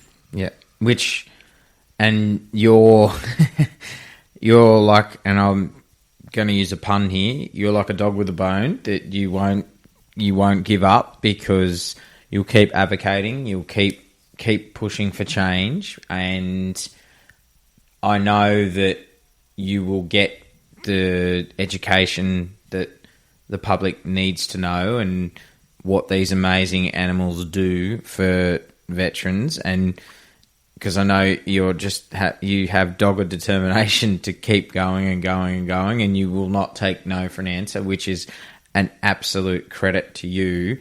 And I think doing the podcast, getting it out there more, people listening, that's how change happens, and you're at the forefront of that. So congratulations on that, and keep going with that, because I can see just how passionate you are. And we're nearly finished the podcast, and I want to ask you now, there's a couple of final questions just before we finish up. What are your plans going forward with, you've mentioned your sons, what are your plans going into the future? I'm currently writing a children's book at the moment, which my psychiatrist kind of gave me a bit of a love push to say to do that, along with my psychologist. So I'm actually doing a children's chapter book based on Ivy. So it's called The Adventures of Ivy May, and it's through the eyes of Ivy. And it's about, it's semi-based on my life. Ivy started her career as a border force dog, but then developed separation anxiety. So in the story that happens, and because she has to be re-employed, which happens to a lot of us people in the military and first responder roles, she then became a service dog and she had to go to service dog school, and she meets Willow and, she teaches her resilience. And so then Ivy, goes on and she gets partnered up with a little girl who has really bad anxiety because her dad is a single dad who's in the SAS and he's never home. So that is the beginning of a chapter series of what benefits dogs have. And, the stories will go on, and it mentions the regiment a little bit because those guys need bloody recognition, I'm very proud to be a Western Australian. West is best. But, when she hits the fan, the families come together and they have each other's backs. And yesterday when I gave you a tour of where I used to live, it's different. I've been to Navy bases and Air Force bases, but Swanbourne, it's different, and it has to be different because what they do is different. The wives and the children, the home front, if it wasn't for them, the men wouldn't be able to do what they do, honestly, and that needs recognition, and that's where it gets mentioned into my book. And there are single dads, there are single mums, and it has an impact on the kiddies. And, as a child, finding out that your dad is a killer and is a sniper, your brain's not fully developed. And comprehending that, it's fucking hard, And last year when I was in hospital, I sat down with my dad, and because he's not my biological dad, I sat down with him in the hospital and I said, I'm going to tell you everything about my life. And he, never interrupted me once. He never broke eye contact from me, and and I remember when I said to him, I said, I know this is a bit of a taboo subject, but I'm going to say it anyway, fuck it. I said, finding out that you were SAS was probably one of the hardest things in my life. And he looked like a deer in headlights. And I said, because to me, what was the difference between you and my biological father? The violence. And I know there's another side of him that I will never see and I don't want to see. But guess what? We need these guys to do what they do so we can sit here and do podcasts and bag out politicians, because this is the freedom of speech and we're so fucking lucky to do that. So that's the whole book in itself, pretty much. Yeah, and then, the next book will be based on more the working dog side of it all. So Ivy then goes on and meets working dogs. And I'm very grateful to be a part of a charity that has been started by an ex-regiment bloke, Ryan Wilson. And it's about the working dogs that, you know, there's SAS dogs, for an example, and once they retire, financially they're not looked after. And I know how much it is for Ivy's injections every month for her hips. And the expenses come down to the handlers. And, you know, most of them are retired handlers who are trying to maintain their own mental health. So I'm just like, hang on, DVA, you need to pay for them because, you know, these dogs, they saved lives in Afghan and they've got stories to tell, you know, King Kenny and Stone. And so through the eyes of Ivy, those stories will be told of these dogs. Devil, there's so many beautiful dogs that have done amazing things in Afghan and other conflicts. And so that will be the second book and how they indirectly help their handlers. And then just going through of how canines can help all sorts of humans. Because one thing I know from my grandfather was the first of 12 people in the Navy to be dog handlers in the ADF. And so he loves dogs. And Topaz, you know, had his back. And I also see it in the regiment boys. They don't trust humans, but they trust animals. And I don't blame them, you know what I mean? And Ivy, like, you know, of course I love Ivy, my girl, but everyone loves Ivy. And often people will message me and say, look, I'm not doing too well. Do you mind if I have Ivy this weekend? Because they're still in uniform. Off you go, Ivy, do what you do best. You know, when being a mentor at, you know, the Resilience Shield with Dr. Ben Pronk and Timmy Curtis, I'll let Ivy go and react, and she'll go and react to people. And it's another way of guys and girls getting help, you know what I mean, through the dogs. And, you know, equine therapy, you know, animals are amazing and we need 100%. To invest more money into it and we need to break the stigma. And, you know, I'm so flippin' proud of the other guy that went to Invictus with me last year. You know, he has a dog that he's trained. He's very patient and talented to train his dog up to the standard of a service dog. And he proudly, as an ex-regiment guy, wears his service dog next to him. Do you know how much balls that takes? Like, fucking good on you, mate. And with that, I've had another person come up to me and say, how do I go about getting my dog trained to be a service dog? That's fucking awesome. These are regiment blokes, you know? Awesome. And that's why we do what we do. And that's where the magic is. Veterans helping veterans. We can't rely on, the EOSs, and we can't rely on the fucking politicians. It's us helping each other because we're family. And the stigma, fuck that stigma off. I don't care if you're a male, female, a him or a shim or whatever. We all have mental health. Don't judge each other. And, you know, if you're an ex-SAS guy and you've got a service dog, well, fucking own it. It's not little fee-fee and foo-foo as an accessory. It's because you need it. So I love how that is changing, and I love how there are people stepping out and making that difference so that others can follow them. Same as the Pronk boys and Timmy Curtis. I love it. And that is what gets me up out of bed every morning. And, you know, helping people like Ryan Wilson with the working dogs. It doesn't matter what coat these dogs wore, if they're a police dog, an SAS dog or what. Just like it doesn't matter if you're WA police or your army. They should be all treated the same, and the fucking kids need to be treated the same. And so with my book, I'm hoping it brings a bit more attention on the kidlets, because the kids don't choose what service their parents join. So it's not fair that if little Johnny's dad was in the WA police and got PTSD, but because the WA police don't get looked after by our government here in WA, little Johnny's dad has to go and pack shelves and his PTSD goes unattended. But Sally's dad's in the army, so he gets a little bit of help from government. But little Johnny and little Sally, does anyone think about them? So I feel for the kids, and that's where I want to inject my efforts and do that through dogs, because everyone loves dogs. Everyone feels comfortable around dogs, and do that because fuck, the government ain't going to do it. So it's looking after one another and having a tribe behind you. Well, I can't wait to read the first book and then the second and the third, and I just got to get who knows, we can turn it into, maybe it can be turned into a kids show or something. And Bluey Volume 2. Yeah, who knows? But I look forward to getting it. And you've got a couple more hurdles to which we don't need, like, you know what those hurdles are. We'll get them over the line. But knowing what you know now and all that you've been through, what advice would you give to your 18-year-old self, and would she listen?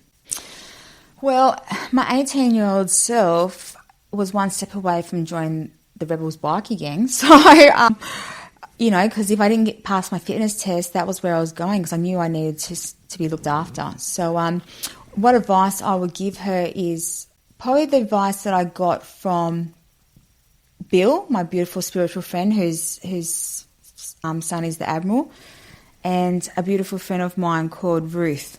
Bust your ass and don't stop. Believe in yourself, positive thinking, gratitude, and visualization, and it's going to fucking work, Karney. Don't ever give up, because you are stronger than you think you are. Don't be afraid to stand up for your beliefs and be different. I fucking love being different. I'm an Aquarius. I like to blow my own trumpet, not through an egotistical way, but I don't want to be a sheep. I like people that are unique, and I like people that fucking own it. And if someone stuffs up, fucking own it. And just believe in yourself, Karney, because I hope one day I'm able to help someone and you already have change their life. Thank you. But it's not easy. You don't know what each day is going to bring, but I just hope that I keep having my tribe around me. Mm-hmm. And my tribe are my veterans and first responder mates, because blood isn't always family, or family's not always blood. It's who's there at 2 o'clock in the morning when you ring them. And, the guy I call my dad, he celebrates 40 years in the SAS this year. I still don't know much about him. Like, I went to the SAS ball 2-3 weeks ago with Uncle Dan, and I found out he rescued one of the survivors from the 96 Black Hawk. I found out he had a chance to become a professional AFL player. Like, that's someone that doesn't have ego. And I love that. And that's the people I like to have around me. People that want to help others. People that are willing to work on themselves. We're all fucked. We all are. But own it and keep trying to be the best version of yourself. But be kind to others. Treat others with love and respect. There's so many nasty pasties out there. And women are the first to kind of judge me, because they see the fake eyelashes, the fake nails, the blonde hair, and they just think I'm a bitch. And I'm like, just because I look fake doesn't mean I am fake. And then when I tell them about, I used to be this size and that size, then they're like, oh, actually, I might give you might be a nice person. Well, fuck off, actually, I don't think you're a nice person. So doesn't matter what you look like. It's how you treat people, and you are the company you keep. So I would have told myself, keep your tribe clean and hang out with eagles and just keep a positive attitude. Great advice. And great advice to any young listener and young players out there. And what advice would you give to anyone who is looking to join the Navy and also become a medic? I would say do it if that's what they want to do. Like, I know, there's always going to be issues with our government and our defence forces, but if that's what you want to do it. Like, I would do it again, 100% I would, because I loved my job and I love being a medic. But I would say make sure you look after yourself mentally and physically, 100%. And as a medic, I would say make sure that you are constantly talking to someone, and don't store it in, because there might be little things like you go to hospital to do your placements and you see something, or doctors that can be arrogant, especially in Civvy Street. Their bedside manner is disgusting, and they, you might see something, druggos, you need to talk to someone all the time about it, and you're going to see shit, and it's going to hurt. And I like to think that people want to become medics because they care and they want to make a difference in the world, and therefore it's going to hurt, you know what I mean? But do it. If that's what you want to do it. I don't give a fuck what, people are so judgmental on what people do for an occupation. If you want to be a shit picker-upper, then be the best shit picker-upper that you can be. And if you want to be a medic, bloody do it. But just be nice. And remember, your tone of voice and a smile goes a fucking long way. 100%. 100%. Yep. I couldn't agree anymore. That is just absolutely, if you want to go and do something, do it. And absolutely. And for you now, looking back and, you know, what happened in your career, was joining the Navy still the best decision you ever made? Yeah. Like I said, sitting up at Narry Hill watching the touch and goes, having a smoke, going, I'm going to get out of here. It's the best thing I ever did. Like I said, 2 nights before I joined the Navy, I didn't realise I was in the Rebels bikie club. Like, I didn't fucking know that. I can be a bit naive at times. Thank God you chose the other way. Fuck yeah. They all were very protective of me, by the way. But that's where I was heading. And because you just had to kind of have protection, you know. It can be a scary world out there. So, yes, the best thing I ever did was to get on the passer's bus, because that's the one for us. That's what my recruiter told me. And I fucking didn't look back. And, you know, flying over to Melbourne, I remember getting the flight attendant to say, congratulations to the people who joined the Navy. Like, life is about having fun. And the Karney in me has forgotten to be fun. And I don't know the last time I really, really, really let myself laugh and have fun. And being fun sometimes is me being a dick. But I need to get back to that person and not take life too seriously. But the best thing I ever did was join the fucking Navy. And I will do it again in a heartbeat. And, you know, the Defence Force is always going to change. Life always changes, and it needs to change. Like my mum, my dad, you know, the Army's changed. It's not the Army that we used to be. Oh, my God, now they've got these and this and this. Well, now the Navy, you've got bloody Dooners. We had counterpanes. And, oh, my God, like now they've got cans. We have blues. So what? You know, it doesn't matter. Mm-hmm. But if that's what you want to do it. And the Navy was the best thing I ever did. The Navy's my gravy, so I love it. And just lastly, how do people get in contact with you if they want to reach out? They can contact me through, obviously, socials. So I've got Facebook and I've also got Instagram. I'm also on email as well. So socials is probably the best thing is to come and contact with me. But yeah, that's probably the best way. But or if you're in WA, having a weird ass name like Karney, it can help because there's only one Karney in WA. So yeah, it's just ask anyone, and socials is probably the best way. Karney, it's been an absolute honour and a privilege to sit with you and, as I said, be trusted to share your story, show a vulnerable side of you, and I want to thank you for your service.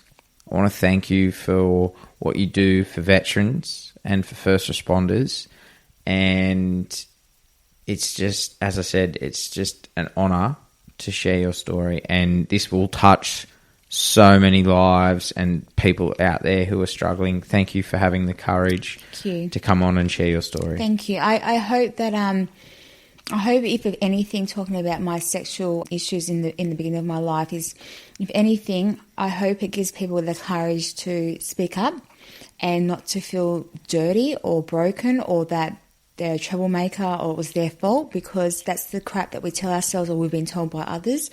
And the more we talk about it, doesn't matter male or female, it wasn't you. You know, you don't ask for this to happen. So I hope, if anything, it gives people power.